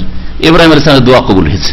ইব্রাহিম আলাইহিস সালামের দোয়া কবুল হয়েছে। এই দোয়া কোরআনে কারীমে আল্লাহ পাক উল্লেখ করেছে ইব্রাহিম আলাইহিস সালাম ওয়াজআললি লিসানা সিদকিন ফিল আখিরিন, পরবর্তীদের মাঝে যারা পরে আসছে, আমরা আরো যারা এসেছে আর আসবে কিয়ামত পর্যন্ত, তাদের মাঝে আমার সুনামকে বহাল রাখো, বজায় রাখো।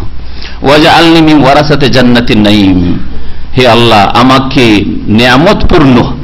নিয়ামতপূর্ণ জান্নাতের উত্তরাধিকারীদের দলে শামিল করো। ওয়ারাসা ওয়ারিসের বহুবচন, যারা জান্নাতুন নাঈমের উত্তরাধিকারী হবে তাদের দলে আমাকেও শামিল করো, জান্নাত তলব আল্লাহ পাকের কাছে। ওয়াগফির লি আবি, হে আল্লাহ আমার পিতাকে তুমি মাফ করো, ইন্নাহু কানা মিনাদ দাল্লিন, সে তো পথভ্রষ্ট হয়ে গেছে। বাপের জন্য দোয়া করলেন, অথচ মুশরিকের জন্য দোয়া করা কি নিষেধ রয়েছে। মুশরিকের জন্য দোয়া করা নিষেধ কখন?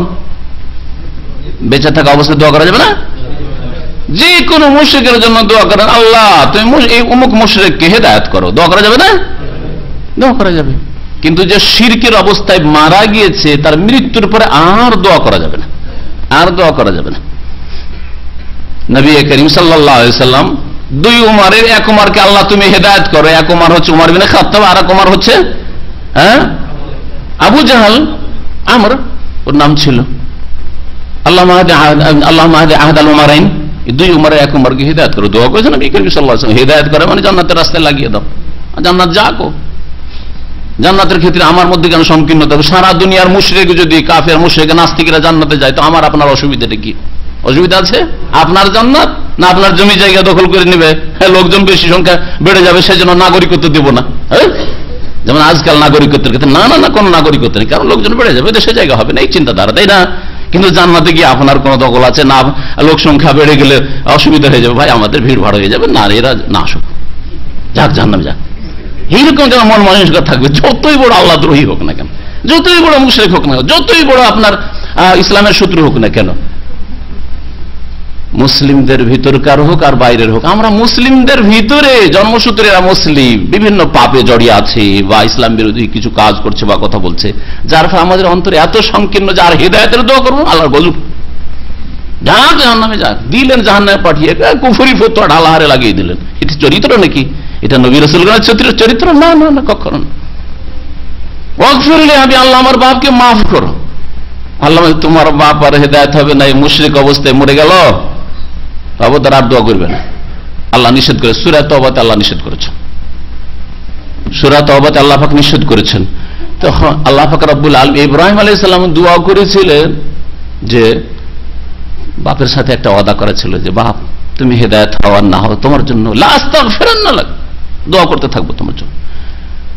সেই জন্য ইব্রাহিম আলাইহিস সালাম দোয়া করে, আল্লাহ নিষেধ করে মা কানা ইস্তিগফারু ইব্রাহিম ইল্লা আন মাউইদাতিন ওয়াদাহা ইয়্যাহ। ইব্রাহিম আলাইহিস সালাম যে দোয়া করেছিলেন আল্লাহ আমার বাপকে মাফ করে দাও, ইল্লা আন মাউইদা, একটা ওয়াদা প্রতিশ্রুতি ছিল তার বাপের সাথে, সেই জন্য ওয়াদাহা ইয়্যাহ, বাপের সাথে ওয়াদা করেছিলেন। ফালাম্মা তাবায়্যানা আন্নাহু আদুউল লিল্লাহ, যখন স্পষ্ট হয়ে গেল ওহীর মাধ্যমে বা কুফরি শিরকের উপর তার মৃত্যুর মাধ্যমে আল্লাহ জানিয়ে দিলেন তোমার বাপ কাফের মুশরিক, দোয়া করবে না, তখন তাবায়্যানা স্পষ্ট হলো ইব্রাহিম আলাইহিস সালামের সামনে এই বিষয়টি, আন্নাহু আদুউল লিল্লাহ, আমার পিতা আল্লাহর শত্রু, আল্লাহর দুশমন, আর দোয়া করে চলবে না। তাবাররা মিনহু, তখন ইব্রাহিম আলাইহিস সালাম সম্পর্ক ছেদের ঘোষণা করে, আমার বাপের সাথে আর কোনো সম্পর্ক নেই, যার আল্লাহর সাথে সম্পর্ক না আমার সাথে তার সম্পর্ক নেই। তাবাররা মিনহু।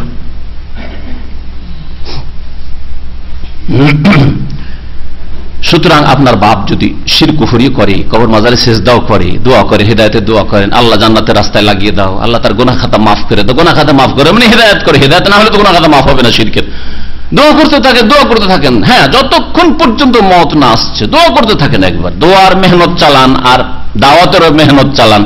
যখন দেখলেন শিরক কুফরির উপরে একবারে মারাই গেল আর হেদায়েত হলো না, এখন নিষেধ, আর দোয়া করা যাবে না মাগফিরাতের, কারণ কর্ম বন্ধ হয়ে গেছে, আমল বন্ধ হয়ে গেছে, ঈমান নিয়ে আসা বন্ধ হয়ে গেছে, তওবার দরজা তার সামনে বন্ধ হয়ে গেছে।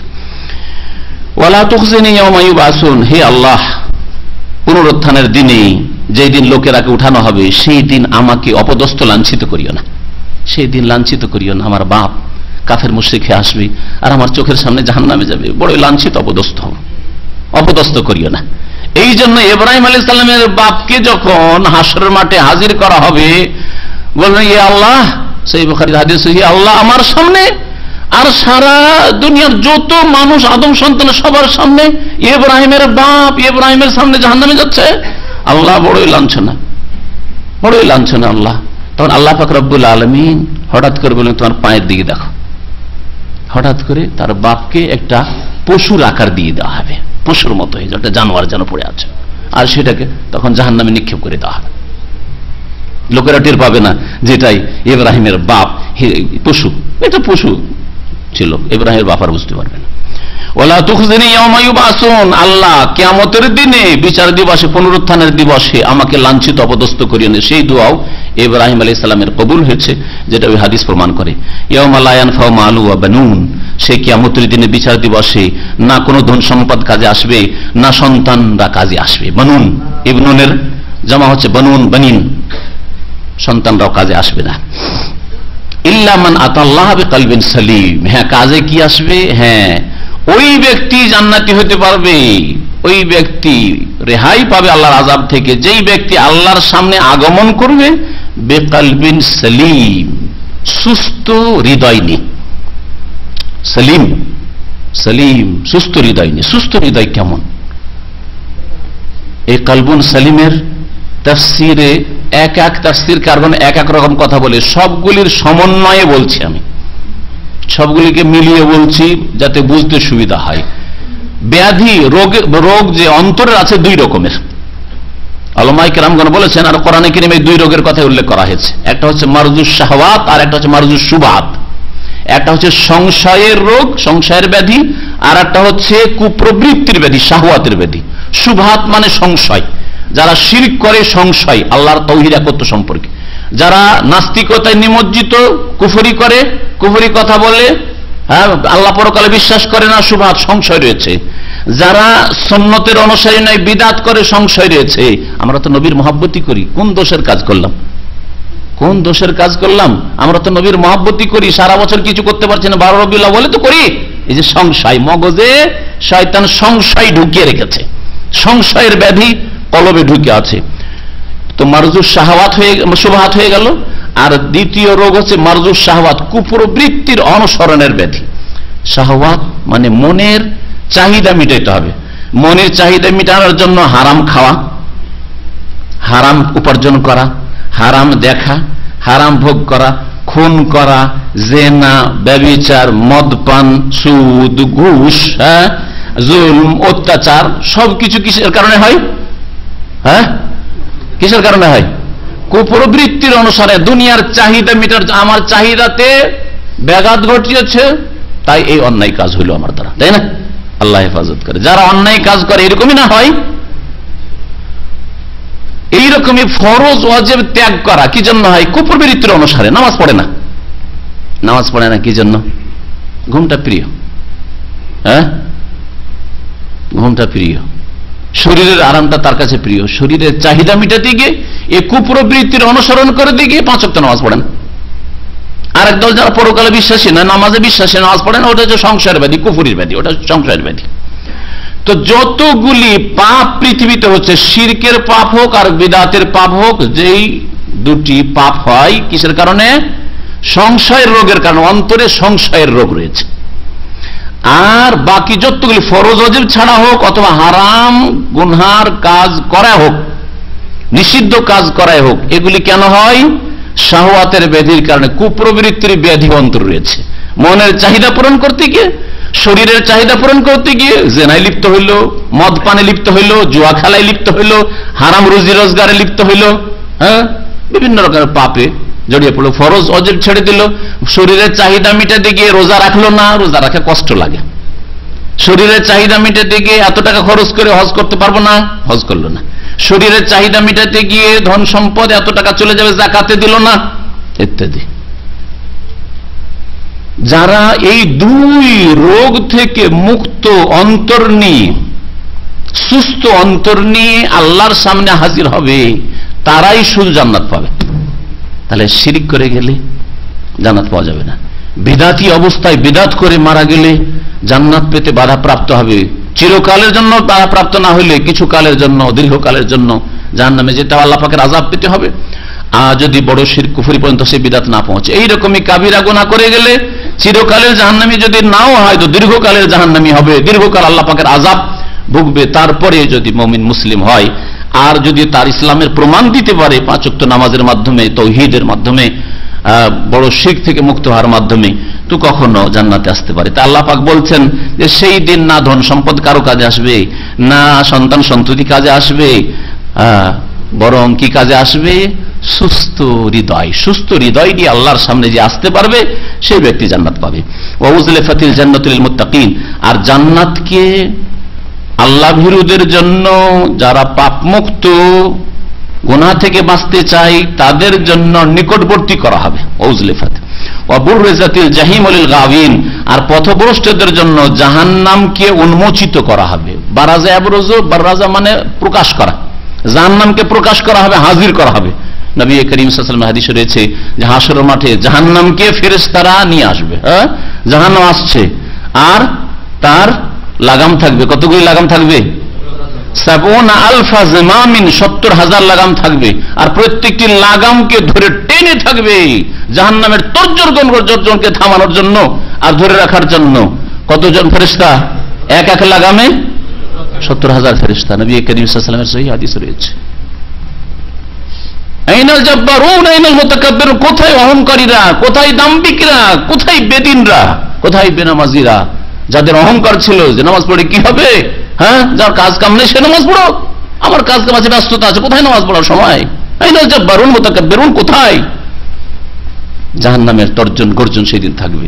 সেদিন জাহান্নামকে প্রকাশ করা হবে। আল্লাহ পাক বলছেন কার জন্য? লিল গাওয়িন, গুমরাহ পথভ্রষ্টদের জন্য, যা আল্লাহ পাকের যে রাস্তা রাসূলুল্লাহ সাল্লাল্লাহু আলাইহি ওয়াসাল্লামের মাধ্যমে পাঠিয়েছেন সেই রাস্তাকে হারিয়ে দিয়েছে।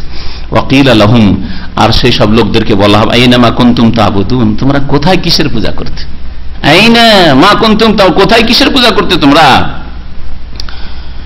আইনা মা কুনতুম তা'বুদুন, যেসবের তোমরা পূজা করতে সেগুলি কোথায়? এটা তাফসীর হতে পারে। আইনা কোথায়, মা কুনতুম মানে আল্লাযী কুনতুম তা'বুদুন, যেসবের তোমরা পূজা করতে, তোমাদের উপাস্য সেসব কোথায়? তোমাদের কাজকে রক্ষা করবে, ডেকে নিয়ে আসো। মিন দুনিল্লাহ, আল্লাহকে বাদ দিয়ে। হাল ইয়ানসুরুনাকুম, তারা কি তোমাদের সাহায্য করছে?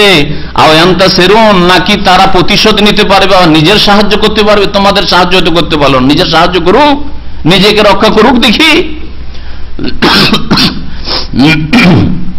আল্লাহ পাক বলছেন ফাকুবকিবু ফিহা হুম ওয়াল গাবুন, সুতরাং ওই সব পাপিষ্ঠদেরকে সেই জাহান্নামে মুখের ভরে নিক্ষেপ করা হবে। কাবকাবা মানে হচ্ছে মুখের ভরে আছাড় দিয়ে ফেলা, মুখের ভরে নিক্ষেপ করা হবে উপর করে। ওয়াল গাবুন, আর সমস্ত পথভ্রষ্টদেরকে, তাদেরকেও নিক্ষেপ করা হবে, আর সমস্ত পথভ্রষ্টদেরকে জাহান্নামে মুখের ভরে নিক্ষেপ করা হবে। এই কুবকিবু সম্পর্কে তাফসীরকারগণ বলছেন যেমন গুদামে মাল সামান রাখে, মালের উপর মাল, কার্টনের উপর কার্টন, সামানের উপর সামান, তাই না? ওই রকম ভাবে জাহান্নামে এই কাফের, মুশরিক, বেদিন, পাপিষ্ট, গুনাহগার, ফরজ ওয়াজিব তরককারী, হারাম কাবিরা গুনাহকারীদেরকে ওইভাবে মুখের ভরে আছাড় দিয়ে দিয়ে গুদাম, জাহান্নাম তাদের জন্য গুদাম হবে, আর এরা গুদামের সব মাল সামান জাহান্নামের ইন্ধন হবে। ওয়াকুদুহান নাস ওয়াল হিজারা, সেই জাহান্নামের ইন্ধন জ্বালানি, কাঠ লকড়ি থাকবে না, কয়লা থাকবে না, পেট্রোল গ্যাসও লাগবে না, মানুষই সেখানকার জ্বালানি হবে। আর পাথর জ্বলবে যেসবের পূজা করেছে, যেসব মাটির পূজা করেছে, যেসব জায়গার পূজা করেছে, সেসব কো আল্লাহ পাক জ্বালাবেন। ওয়া জুনুদা ইবলিস আজমাউন, আর ইবলিস শয়তানের সমস্ত সেনাবাহিনীকেও নিক্ষেপ করা হবে জাহান্নামে। কালু, আর ওরা বলবে ওয়াহুম ফিহা ইয়াখতাসিমুন, ওই জাহান্নামে তারা পড়ে পড়ে বাদানুবাদ করতে থাকবে, আপসে তর্ক বিতর্কে জড়িয়ে পড়বে। তাল্লাহি ইন কুন্না লাফি দালালিম মুবিন, আল্লাহর কসম করে বলছে। তাল্লাহ, বিল্লাহ মানে আল্লাহর কসম যেমন হয়, ওয়াল্লাহ ওয়াও দিয়ে আল্লাহর কসম হয়, ওইরকম তাও হচ্ছে কসমের জন্য। তাল্লাহ, আল্লাহর শপথ করে বলছে, ইন কুন্না লাফি দালালিম মুবিন, নিঃসন্দেহে। ইন এটা আসলে ছিল ইন্না ছিল, ইন মানে যদি নয়, এখানে ইন্নাহু মানে কথা হচ্ছে এই, নিঃসন্দেহে আমরা স্পষ্ট ভ্রষ্টতায় ছিলাম, বড়ই গুমরাহিতে দুনিয়ায় থেকেছি। 60-70 বছর 100 বছর বেঁচেছি কিন্তু কোনো সংশোধন করিনি, আল্লাহকে চিনতে পারিনি, পরকাল সম্পর্কে জানিনি, কোনো ভালো কাজ করিনি, আমরা স্পষ্ট গুমরাহিতে ছিলাম, শিরক বিদআত করেছি। ইয নুসাউইকুম বিরাব্বিল আলামিন, কারণ আমরা তোমাদেরকে বিশ্বজাহানের প্রতিপালকের সমকক্ষ সমতুল্য করে ফেলেছিলাম। আল্লাহ পাক প্রতিপালক রোগ ভালো করতে পারেন, বাবারাও রোগ ভালো করে। আল্লাহ পাক রব্বুল আলামিন রিজিকের মালিক, বলছে দুর্গা লক্ষ্মী থেকে রিজিক আসে, ফসলে ফলন বাড়ে।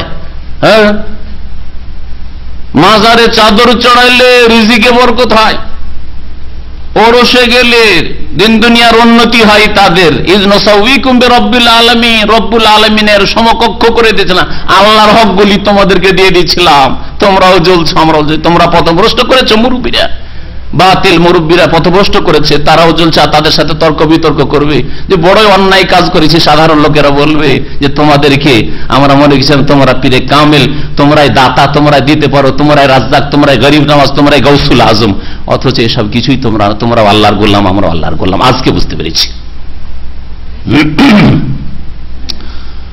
ওয়ামা আদাল্লানা ইল্লাল মুজরিমুন, আমাদেরকে পথভ্রষ্ট করেনি, একমাত্র পথভ্রষ্ট করেছে কারা? যারা পথভ্রষ্ট করেছে এরা হচ্ছে অপরাধী। এই যে আমাদের মুরব্বীরা গোমরাহ করেছে, এরা হচ্ছে অপরাধী, মুজরিমুন, এরা অপরাধী। সেই দিন বুঝতে পারবে যে বিদাতি মোল্লা অপরাধী। আজকে বুঝতে পারে না, আজকে অন্ধভক্ত। আমাদের ভুল ধরে নিল, আমাদের হুজুরের ভুল ধরে নিল। আরে হুজুরের ভুল ধরার উদ্দেশ্য না, আপনাকে জাহান্নাম থেকে রক্ষা করার উদ্দেশ্য।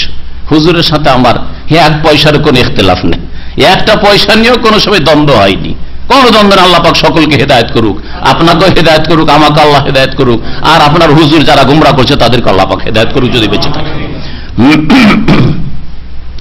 ফামালানা মিন শাফিঈন, হায় আজকে আমাদের কোনো সুপারিশকারী নেই। বোঝা গেল মুশরিকদের জন্য, যারা শিরক করে মারা যাবে তাদের কোনো সুপারিশ হবে না। ওয়ালা সাদিকিন হামিম, আর কোনো অন্তরঙ্গ বন্ধু আমাদের নেই। ফালাউ আন্না লানা কাররাহ, যদি আমাদের একবার প্রত্যাবর্তন হইতো, আমাদের দুনিয়া একবার ফিরিয়ে দেওয়া হইতো, চান্স দেওয়া হইতো, ফানাকুনা মিনাল মুমিনিন, তাহলে আমরা মুমিন, ইমানদার, ধার্মিক হয়ে যেতাম, ভালো মানুষ হয়ে যেতাম। আকাঙ্ক্ষা করবে, আল্লাহর সামনে দরখাস্ত করবে। দরখাস্ত কয়েক জায়গায় হবে।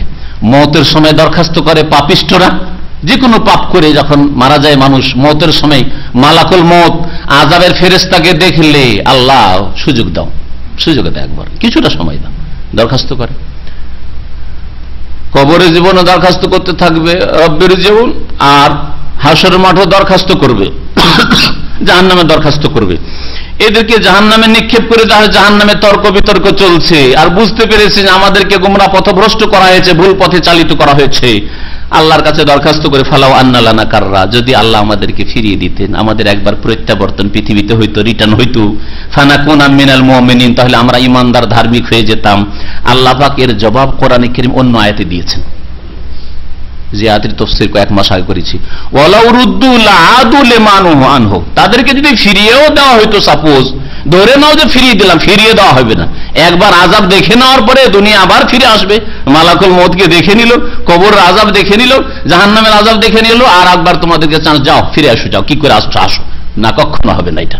কিন্তু যদি তাদেরকে ফিরিয়ে দেওয়া হয়তো ওয়ালাউ রুদ্দু, তাহলে আবার ওই পৃথিবীর খোলেই ফিরিয়ে দেওয়া হবে, আবার এইভাবে মানুষের রূপে, আর তারপরে এইভাবে আবার জন্ম, নতুন করে জন্ম হবে, ও যে সাজা শাস্তি ভুলে যাবেন। আবার দুনিয়ার মোহে পড়ে গিয়ে সমস্ত রকমের পাপ করা শুরু করবে, যেমন পাপ করে একবার গিয়েছে। আল্লাহ বলছেন ওয়ালাউ রুদ্দু, তাদেরকে যদি ফিরিয়েও দেওয়া হইতো, লাআদু লিমানুহু, যা তাদের উপর নিষেধ করা হয়েছে সেসবের দিকে আবার ফিরে যেত, আবার শিরকের দিকে ফিরে যেত, আবার বিদআতের দিকে ফিরে যেত, আবার নামাজ ত্যাগের দিকে ফিরে যেত, আবার শিরক, আর বিভিন্ন রকমের পাপ, আর খুন, আর জিনা, ব্যভিচার, যত পাপ রয়েছে, যে যেমন পাপ করতে চায় সেসব পাপের দিকে ফিরলা। আদু লিমানুহু আনহু, যেসব থেকে নিষেধ করা হয়েছে সেই নিষিদ্ধ কাজ কথার দিকে আবার ফিরে যেত, আবার পাপিষ্ঠ হয়ে হাজির হইতো। এই জন্য আর ফিরিয়ে দেওয়া হবে না। দেখে নিয়েছে, কর্মজগৎ শেষ হয়ে গেছে, এখন বদলার জগৎ, বদলা পাও ভালো করে। ইন্না ফি যালিকা লাআয়া, নিঃসন্দেহে এতে নিদর্শন রয়েছে। ওমা কানা আকতারুহুম মুমিনিন, কিন্তু অধিকাংশ লোক বিশ্বাস করে না। ওয়া ইন্না রাব্বাকা লাহুয়াল আজিজুর রহিম, হে নবী মুহাম্মদ সাল্লাল্লাহু আলাইহি সাল্লাম, তোমার প্রতিপালক মহাপরাক্রান্ত, আর তিনি বড় দয়ালু। কাযযাবাত কওমু নূহিল মুরসালিন, আর নূহ আলাইহিস সালামের জাতি রাসূলগণকে মিথ্যা মনে করেছিল, অস্বীকার করেছিল। নূহ আলাইহিস সালামের জাতি রাসূলগণকে অস্বীকার, আল্লাহ মুরসালিন বলেছেন বহু বচন। কেন? রাসূলগণ সকলেই যেহেতু আল্লাহর পক্ষ থেকে এসেছেন, আর রাসূলগণের দাওয়াতের মৌলিক বিষয় তাওহীদ আর নবীর আদর্শ, তাই না? সুতরাং যে একজন রাসূলকে অস্বীকার করলো, সমস্ত রাসূলদের দাওয়াতকে অস্বীকার করলো। আর যেই ব্যক্তি একজন রাসূলকে মানলো, তার মানে আল্লাহ পাকের রিসালাত পায়গাম মেনে নিয়েছি, যার মাধ্যমে আসুক না কেন, যে কোনো রাসূল আসুক মানতে প্রস্তুত। এই জন্য মুমিন মুসলিম সম্পর্কে আল্লাহ পাক সূরা বাকারা শেষে বলেছেন, কুল্লুনা আমানা বিল্লাহি ওয়া মালাইকাতিহি ওয়া কুতুবিহি ওয়া রুসুলিহি লা নুফাররিকু বাইনা আহাদিম মির রুসুলিহি। কোন রসুলের মাঝে পার্থক্য করি না, একে মানবো একে মানবো না, একে মানবো একে মানবো, এ ভালো নাই কথা বলে না। কোন মুমিন মুসলিম এই উম্মতের এমন নেই যে মুহাম্মদ রাসূলুল্লাহকে মানি কিন্তু ঈসা আলাইহিস সালামকে মানি না। আমরা প্রত্যেক রাসূলকে মানি। পক্ষান্তরে ইহুদি মুহাম্মদ রাসূলুল্লাহকে মানে না, ঈসা আলাইহিস সালামকে মানে না। খ্রিস্টান মুসা ঈসাকে মানলেও মুহাম্মদ রাসূলুল্লাহ সাল্লাল্লাহু আলাইহি ওয়াসাল্লামের রিসালাতকে স্বীকার করেনি, মানে না, বলছে ওইটা তোমাদের নবী, আমাদের না। আর আমরা বলি আমাদের সবগুলি নবী আমাদের নবী আলাইহিমুস সালাতু ওয়াস সালাম, সমস্ত নবী আমাদের নবী। লা নুফাররিকু বাইনা আহাদিম মির রাসূলি, আল্লাহ পাক রাসূলগণের মাঝে কোনো তফাৎ করি না যে একে মানবো একে মানবো না, এমনটা নয়। তো নূহ আলাইহিস সালামের জাতি রাসূলগণকে অস্বীকার করেছিল। ইয ক্বালা লাহুম আখুহুম নূহ, যখন তাদের ভাই নূহ, ভাই এই জন্য বলা হয়নি যে কাফের মুশরিক মুমিন মুসলিমের নবীর ভাই হয়, বরং সেই বংশেরই যেহেতু নূহ আলাইহিস সালাম ছিলেন, বংশীয় সম্পর্কের দিক থেকে ভাই বলা হয়েছে, যে নবী যেহেতু সেই গোত্রের হয়ে থাকেন। যখন তাদের ভাই নূহ আলাইহিস সালাম বলেছিলেন, আলা তাত্তাকুন, তোমরা কি আল্লাহকে ভয় করবে না, পাপ থেকে বাঁচবে না? ইন্নী লাকুম রাসূলুন আমিন, নিঃসন্দেহে আমি তোমাদের জন্য বিশ্বস্ত একজন রাসূল। ফাত্তাকুল্লাহ ওয়া আতিউন, সুতরাং আল্লাহকে ভয় করো এবং আমাকে মানো, আমার আনুগত্য করো। ওমা আসআলুকুম আলাইহি মিন আজরিন, তোমাদের কাছে কোনো পারিশ্রমিক চাই না, যে আমি তোমাদেরকে দিন শিখাবো, তোমাদেরকে ইসলামের দাওয়াত দেব, সেই জন্য মান্থলি পয়সা দাও, দৈনিক কিছু দাও, তোমাদের কাছে কিছু চাই না। ইন আজরিয়া ইল্লা আলা রাব্বিল আলামিন, আমার পারিশ্রমিক একমাত্র যিনি বিশ্বজাহানের প্রতিপালক তার কাছে রয়েছে, তোমাদের কাছে না। কোন নবী রাসূল কোন জাতির কাছে বেতন চাননি যে জাতি তোমরা দাও তাহলে করব, জাতি দাও তাহলে করব। আর এই কথাটিকে বিকৃত করে এক শ্রেণীর লোকেরা পেশ করে যে সৌদি আরবে যারা দাওয়াতি কাজ করে তারা তো পয়সা নিয়ে দাওয়াতি কাজ করে। আমি বলছি তাদেরকে যে কোন দায়ীকে আপনারা 4টা পয়সা দিয়েছেন? দাওয়াত দেওয়া হচ্ছে আপনাদেরকে, সৌদিদেরকে বিদেশি দায়ীরা, বাংলা ভাষী হোক আর উর্দু ভাষী হোক আর কেরালা হোক আর ফিলিপাইনি হোক, হ্যাঁ, সৌদিদের দাওয়াতের জন্য তারা নেই। হ্যাঁ, যে সরকার পয়সা দিচ্ছে অথবা সৌদি জনসাধারণ পয়সা দিচ্ছে, যারা পয়সা দিচ্ছে তাদের দাওয়াতের উদ্দেশ্যে নেই, আপনাদের প্রবাসীদের দাওয়াতের উদ্দেশ্য আছে। প্রবাসী কোন প্রবাসী আছে, কোন কমিউনিটি যে আমরা দায়ীকে বেতন দিই আর আমাদেরকে শিখাই? আছে? আপনারা দিয়েছেন? 1 মাসের বেতন কোন দায়ীকে দিয়েছেন সৌদি আরবের কোন জায়গায়? তাহলে কেন মিথ্যা কথা ছড়ান যে এরা পয়সা নিয়ে শিখায়? আপনাদের কাছে কি পয়সা হচ্ছে? বরং আপনাদের কাছে দেওয়া হচ্ছে, প্রাইজ দেওয়া হচ্ছে, খেতে দেওয়া হচ্ছে, হ্যাঁ, মাঝে মাঝে মোবাইলও দেওয়া হচ্ছে। হ্যাঁ, তারপরেও বলবেন যে পয়সা নিয়ে দাওয়াত করা হচ্ছে। কোথায় পয়সা আপনার কাছে চাওয়া হয়েছে? তৃতীয় পক্ষ যদি আপনার ফুল টাইম নেই আর যদি তৃতীয় পক্ষ কেউ পয়সা দেয় তাহলে কোনো প্রশ্নই ওঠে না এতে নাজায়েজ হওয়ার। আপনার এক পক্ষ হচ্ছে দায়ী যে দাওয়াত দিচ্ছেন, তাই না? দুই পক্ষ, তৃতীয় পক্ষ কেউ ফুল টাইম তার কাছে 8 ঘন্টা নিচ্ছে, একটা লোক 8 ঘন্টা কাজ করতে পারে, তাই না? 8 ঘন্টা তার কাছ থেকে কাজ নিচ্ছে, তারা পয়সা দিচ্ছে, তো আপনার এতে কষ্ট কেন? আপনার কষ্ট কেন? আর এতে এটাকে বিকৃত করে কেন পেশ করছেন? মিথ্যা কথা কেন চড়াচ্ছেন? আল্লাহ পাক হিসাব নেবে না? একটা পয়সা দিলেন না, এটাকে আপনি বিকৃত করে মিথ্যার ছড়াছড়ি। 2 নম্বর কথা, যদি তাই হয় তাহলে আজকাল ইসলামিক স্কুল খুলে যে ফিস না হচ্ছে গাদার গাদা, ইসলামিক স্কুল, ইসলামী মাদ্রাসা আর হোস্টেল খরচ, ফিস পড়া খরচ, আর ওখান থেকে শিক্ষকদের বেতন না হচ্ছে, ওইটা কি করে আপনার দেশে হইলে জায়েজ হয়ে যাচ্ছে? হ্যাঁ, মাদ্রাসাতে আপনারা ফিস নেন না, মাদ্রাসাতে আপনাদের শিক্ষকরা বেতন নেয় না, ওখানে যে উত্তরটা দেবেন সেই উত্তরটা এখানেও ফিট করেন। যদি আপনার হাটহাজারী মাদ্রাসায়, ফুটিয়া মাদ্রাসায়, দেওবন্দ মাদ্রাসায় শিক্ষকদের বেতন নেওয়া জায়েজ হয় কোরআন হাদিস ফিকহ পড়াবার জন্য, আরবি ভাষা পড়াবার জন্য, তো কোরআন হাদিস এখানে পড়াবার জন্য যদি কেউ তৃতীয় পক্ষে বেতন দেয়, ওখানে আবার গায়ের জ্বালা কেন? একই রকম কিয়াস করে ফতোয়া দিতে পারলেন না? আল্লাহ পাক যেন বুঝার তৌফিক দান করেন। সেখানে যদি জায়েজ হয় তো এখানেও জায়েজ, আর এখানে যদি না জায়েজ হয় তো ওখানেও না জায়েজ করতে হবে। তারপরে মাদ্রাসা মক্তব সব বন্ধ করে দিতে হবে।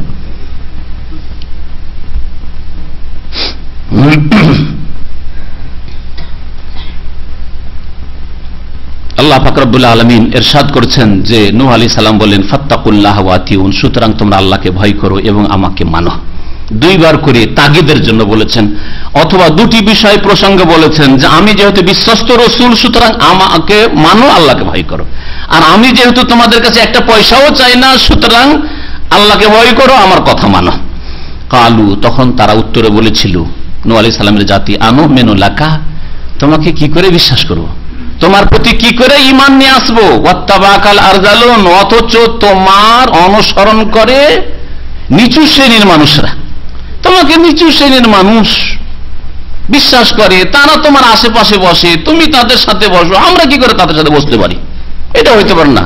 হ্যাঁ, এক শর্তে মানতে পারি যে এগুলোকে তাড়িয়ে দাও, তাহলে আমরা সম্ভ্রান্ত মানুষ, আমরা সমাজের অধিপতি, আমরা তখন বসতে পারি। আর এইসব গরিব দুঃখী আর এইসব ফকির ফুটপাতিয়া খেতে পায় না, এদের সাথে আমরা কি করে বসতে পারি?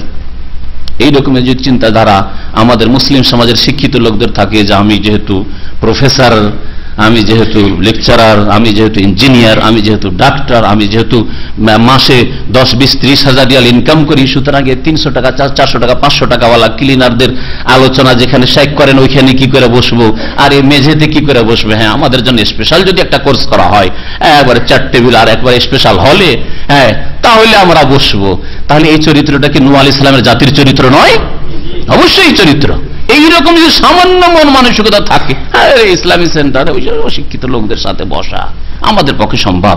আমাদের যে স্পেশাল কোর্স, কোন এক সেন্টারে কিছু দিনী ভাইরা ডাক্তার আর ইঞ্জিনিয়ারদের কোর্স খুলেছেন, আমি এর বিরোধী, আমি কখনো এটা করব না। যে শুধু আমার ক্লাসে ডাক্তার ইঞ্জিনিয়ার এসে পড়বে আর গরিব বসতে পারবে না, এটা আমার যদি ক্ষমতায় থাকে আমি এই কাজ জীবনে করব না। ইমাম বুখারী রহমতুল্লাহ আলাইহি সেই যুগের শাসক বলেছিল, আমার বাচ্চাদেরকে স্পেশাল পড়িয়ে যেতে হবে, আমার ঘরে আসবেন রাজদরবার রাজ প্যালেসে, এসে আপনি আরামে পড়াবেন যা কিছু চান, কিন্তু আপনার কাছে ওই গরিব ইয়াতীমগুলো পড়াশোনা করছে, হাদিস পড়ছে, বুখারী পড়তে, আমার বাচ্চারা, রাজার বাচ্চারা, মন্ত্রীর বাচ্চারা যাবে, এটা হবে না। বলছেন না, আমার দ্বারা হবে না, আমি রাসূলুল্লাহ সাল্লাল্লাহু আলাইহি ওয়াসাল্লামের হাদিসের অবমাননা করতে রাজদরবারে গিয়ে পড়াবো না। আপনার ছেলেটা যদি পড়াইতে হয় তো পাঠিয়ে দেন, এই গরিবদের মাঝে এসে বসবে আর আমার দর্শ করবে, আমার দর্শে এরা শরীক হবে। কখনো রাজি হননি। এটা হচ্ছে সালাফে সালেহিনের আদর্শ। সুতরাং আমি এই বিষয়ে কখনো একমত নই যে আগামীকালকে কেউ বলবে ইসলামিক সেন্টারের হলে এসে শুধু ডাক্তার ইঞ্জিনিয়ার একটা কোর্স, কখনো না। ডাক্তার ইঞ্জিনিয়ারকে যদি দিন শিখতে হয় তাহলে আল্লাহর রাস্তে আসুক, দিন শিখা তার জন্য ফরজ, যেমন একটা ক্লিনারের জন্য ফরজ, যেমন আমার জন্য ফরজ, প্রত্যেকের উপর ফরজ। এই জাতি, নূহ আলাইহিস সালামের জাতি বলেছিল যে নিচু শ্রেণীর লোক তোমার সাথে থাকে, কি করে আমরা তোমার প্রতি ঈমান নিয়ে আসতে পারি? নিচু শ্রেণীর লোক বলতে তারা বুঝিয়েছিল যাদের কাছে সম্পদ নেই, যাদের শরীরে ভালো বস্ত্র নেই, হ্যাঁ, তারপরে বুঝিয়েছিল যারা ওই হীন পেশাগুলি করে, ছোট কাজ আমাদের সমাজে যেমন এখনো ওই জাহিলিয়াতে এখন আমাদের সমাজে কিন্তু আছে। আমাদের সমাজে যদি কেউ নাপিতের কাজের তাহলে ছোট কাজ করে তাহলে ছোট, কেউ যদি ছুতারের কাঠমিস্ত্রির কাজ করে তাহলে ওরা সমাজে ছোট, যদি কেউ ধোপার কাজ করে, কাপড় ধোয়া কাজ করে তাহলে এরা ছোট, আমাদের নিচু শ্রেণীর লোক। এরা হচ্ছে ইতর ধরনের, যেমন হিন্দুদের মধ্যে ওই হিন্দুদের সভ্যতা আমাদের মুসলিম সমাজে ভারত, বাংলাদেশ, পাকিস্তানে চলে আসছে। সুতরাং মনে করা হয় যে যারা ডোমের কাজ, মেথরের কাজ করে, পেশাব পায়খানা করে, ক্লিন কাজ করে, তারা ছোট। সুতরাং তাদের সাথে আমাদের আদান প্রদান, বিবাহ শাদী, চলাফেরা, লেনদেন ওগুলো হবে না। আমরা সৈয়দ, আমরা হচ্ছি চৌধুরী, আমরা হচ্ছি ভুইয়া, আমরা হচ্ছি অমক পরিবার সিদ্দিকী, আমরা হচ্ছে অমক ফারুকি। সুতরাং আমাদের সম্পর্ক, আমাদের আত্মীয়তা আলাদা, আর এরা হচ্ছে নিচু শ্রেণীর লোক, এরা অমুক পেশা করতো, সুতরাং ওদের সাথে আমাদের লেনদেন আত্মীয়তা নেই। এগুলো হচ্ছে ওই জাহিলিয়াতের যুগের চরিত্র যা চলে আসছে নূহ আলাইহিস সালামের যুগ থেকে। নূহ আলাইহিস সালাম জবাবে কি বলেছিলেন? বলেছিলেন যে ঠিক আছে, তাহলে ওই নিচু শ্রেণীর লোকদেরকে যখন দাওয়াত দিব তখন তোমরা আসে না, তোমাদের জন্য স্পেশাল একটা কোর্স করে দিয়েছি। বলেছিলেন কি? না বলেননি, বলেছেন কালা। নূহ আলাইহিস সালাম বলেন ওয়া মা ইলমি বিমা কানু ইয়ামালুন, আমি জানি না যে তারা কি কাজকর্ম করে, কে ছুতার আর কে ডোম কে মেথর, ওইসব আমি জানি না, আমার জানার প্রয়োজনে করে না, কে কি করে না করে ওইসব দেখা দেখি নেই। ইন হিসাবহুম ইল্লা আলা রব্বি, তাদের হিসাব তো আমার রবের কাছে রয়েছে, তাদের হিসাব আল্লাহ পাক রব্বুল লাউ তাশউরুন, যদি তোমরা এটাকে অনুধাবন করতে। ওমা আনা বিতারিদিল মুমিনিন, আর তোমরা যে বলছো যে এইসব লোকদেরকে তাড়িয়ে দাও তোমার মজলিস থেকে, তাহলে আমরা আসবো ইসলাম গ্রহণ করব, এটা মানা হবে না। ওমা আনা বিতারিদিল মুমিনিন, ঈমানদারদেরকে আমি কখনো তাড়িয়ে দিতে পারি না। যারা আমার প্রতি বিশ্বাস করেছে, দিন শিখতে চায়, আমার পাশে বসতে চাই, আর উঠিয়ে দেব আর আপনি এসে কথা বলবেন, এটা হতে পারে না, এটা হতে পারে না। সুতরাং একজন আলেমের কাছে যদি ধরেন গরিব বসে আছে, মাসলা মাসাইল জিজ্ঞেস করছে, আর একজন ওমরা চুমরা এসছে, না এদেরকে উঠিয়ে দেন, না উঠিয়ে দেওয়া হবে না। ঠিক আছে, আপনার প্রয়োজন আছে, এদের প্রয়োজন শেষ হয়ে যাক, এদের মাসলা মাসাইল জানার প্রয়োজন আছে, এটা শেষ হয়ে যাক, এদের জানা হবে, বাইরে বসেন, জানা হবে তখন আপনি আসেন। কিন্তু গরিবকে উঠিয়ে দিয়ে আপনাকে দিনের মাসলা বলতে হবে আর উত্তর দিতে হবে, এটা কোরআন বলছে না। ওমা আনা বিতারিদিল মুমিন, মুমিনদেরকে আমি তাড়িয়ে দিতে পারি না। ইন আনা ইল্লা নাযীরুম মুবিন, আমি তো একজন স্পষ্ট সতর্ককারী মাত্র। কে ছোট কাজ করে, কে বড় কাজ করে, এসব আমার হিসাব নিকাশ নেওয়া কাজ নয়। কালু, যখন দীর্ঘদিন নূহ আলাইহিস সালাম জাতিকে দাওয়াত দিলেন, কতদিন দাওয়াত দিয়েছিলেন? 950 বছর। আল্লাহ কোরআনে কারীমে বলেছেন, তখন তারা বলেছিল লাইন লাম তানতাহি ইয়া নূহ, হে নূহ যদি তোমার এই কথাগুলি না ছাড়ো, এই যে আমাদেরকে ঈমান ঈমান ঈমান আল্লাহ পরকাল আল্লাহ পরকাল সব কথা বলো, এগুলো যদি না ছাড়ো, আর আমাদের দেবদেবী উপাস্যের বিরুদ্ধে যেসব বলছে এইসব কথা বন্ধ না করো, লাতাকুনান্না মিনাল মারজুমিন, অবশ্যই তোমাকে পাথর মেরে হত্যা করব, পাথর মেরে নিহত করব। লাতাকুনান্না মিনাল মারজুমিন, তোমাকে সংসার করে দেওয়া হবে। রজম, রজম মানে পাথর দিয়ে আঘাত করা। কালা, তখন নূহ আলাইহিস সালাম বলেছিলেন রব্বে ইন্না কওমি কাযাবুন, হে আমার প্রতিপালক, আমার জাতি আমাকে মিথ্যাবাদী সাব্যস্ত করেছে, আমাকে মিথ্যা প্রতিপন্ন করেছে, আমাকে অস্বীকার করেছে। ফাফতাহ বাইনি ওয়া বাইনাহুম ফাতহা, সুতরাং আমার মাঝে আর তাদের মাঝে চূড়ান্ত ফয়সালা করে দাও, বিচার কর আল্লাহ। 950 বছর হেদায়েতের পরে আর শুধু দিনে 1 ঘন্টা আধা ঘন্টা নয়, রব্বে ইন্নী দাওতু কওমি লাইলা ওয়া নাহারা, সূরা নূহ, একটা সূরাই রয়েছে সূরা নূহ, তাই না, 29তম পারায় আল্লাহকে বলছেন নূহ আলাইহিস সালাম যে হে আল্লাহ, ইন্নী দাওতু কওমি, আমার জাতিকে দাওয়াত দিতে থাকলাম ঈমানের দিকে, তাওহীদের দিকে, রিসালাতের দিকে, আখিরাতের দিকে, রাত দিন সব সময়। ফালাম ইয়াজিদহুম দুআই ইল্লা ফিরারা, কিন্তু আমার ডাকে তারা সাড়া তো দিল না, আরো পালিয়ে গেল, পালিয়ে আমার কাছে আসতে চায় না, আমার কথাই শুনতে চাই না। তারপরে যখন নূহ আলাইহিস সালামকে হত্যা করার তারা ষড়যন্ত্র করলো যে একে হত্যা করে দেব, তখন নূহ আলাইহিস সালাম আল্লাহ পাকের কাছে দোয়া করে রব্বি লা তাযার আলাল আরদি মিনাল কাফিরিনা দাইয়ারা, হে আল্লাহ এই জমিনে এই দেশে কোন কাফেরকে ছেড়ে দিও না, তুমি একটি কাফেরকে তুমি ছাড়িও না। ইন্নাকা ইন তাযারহুম ইউদিল্লু ইবাদাক, আল্লাহ এই কাফেরদের একটাকে যদি ছেড়ে দাও এ বড় নেতা হবে, বাকিগুলোকে গোমরাহ করবে, বাকিদেরকে পথভ্রষ্ট করবে। ইউদিল্লু ইবাদাক ওয়ালা ইয়ালিদু ইল্লা ফাজিরান কাফারা, এদের প্রজন্ম থেকে কোনো ভালো মানুষ আর হবে না। ওয়ালা ইয়ালিদু ইল্লা ফাজিরান কাফারা। যখন বদদুয়া করলেন নূহ আলাইহিস সালাম, নূহ আলাইহিস সালামের দোয়া কবুল হলো। বদদুয়াটা 1-2 বছরে করেননি, আর আপনি আপনার বাপকে, আপনার মাকে, আপনার আত্মীয় স্বজনকে, আপনার দেশবাসীকে, আপনার দেশের যে কোনো ব্যক্তিকে, যে কোনো মহলের দিনের দাওয়াত প্রথম কথা পৌঁছালেন না ভালো করে, আর পৌঁছালেও 1 দিন 2 দিন পৌঁছে দিয়ে আল্লাহ এদেরকে হিদায়াত করবে, আল্লাহ এদের অন্তরে মোহর মেরে দিয়েছে, মনে হচ্ছে আপনি নবী রাসূল ওহী দ্বারা জেনে গেছেন এদের অন্তরে মোহর মারা হয়ে গেছে, এরা হিদায়াত হবে না, আল্লাহ এদের ধ্বংস করবে। এই ইখতিয়ার আপনাকে কে দিল? 950 বছর আপনি পুরা করেন, আর তারপরে আপনার কাছে ওহী আসুক যে হেদায়েত হবে না, আর হেদায়েত হবে না যখন ওহী চলে এসছে তখন বদদুয়া করেন। কোথায় ওহী আপনার কাছে? আমার কাছে ওহী আসবে? আপনার কাছে আসবে?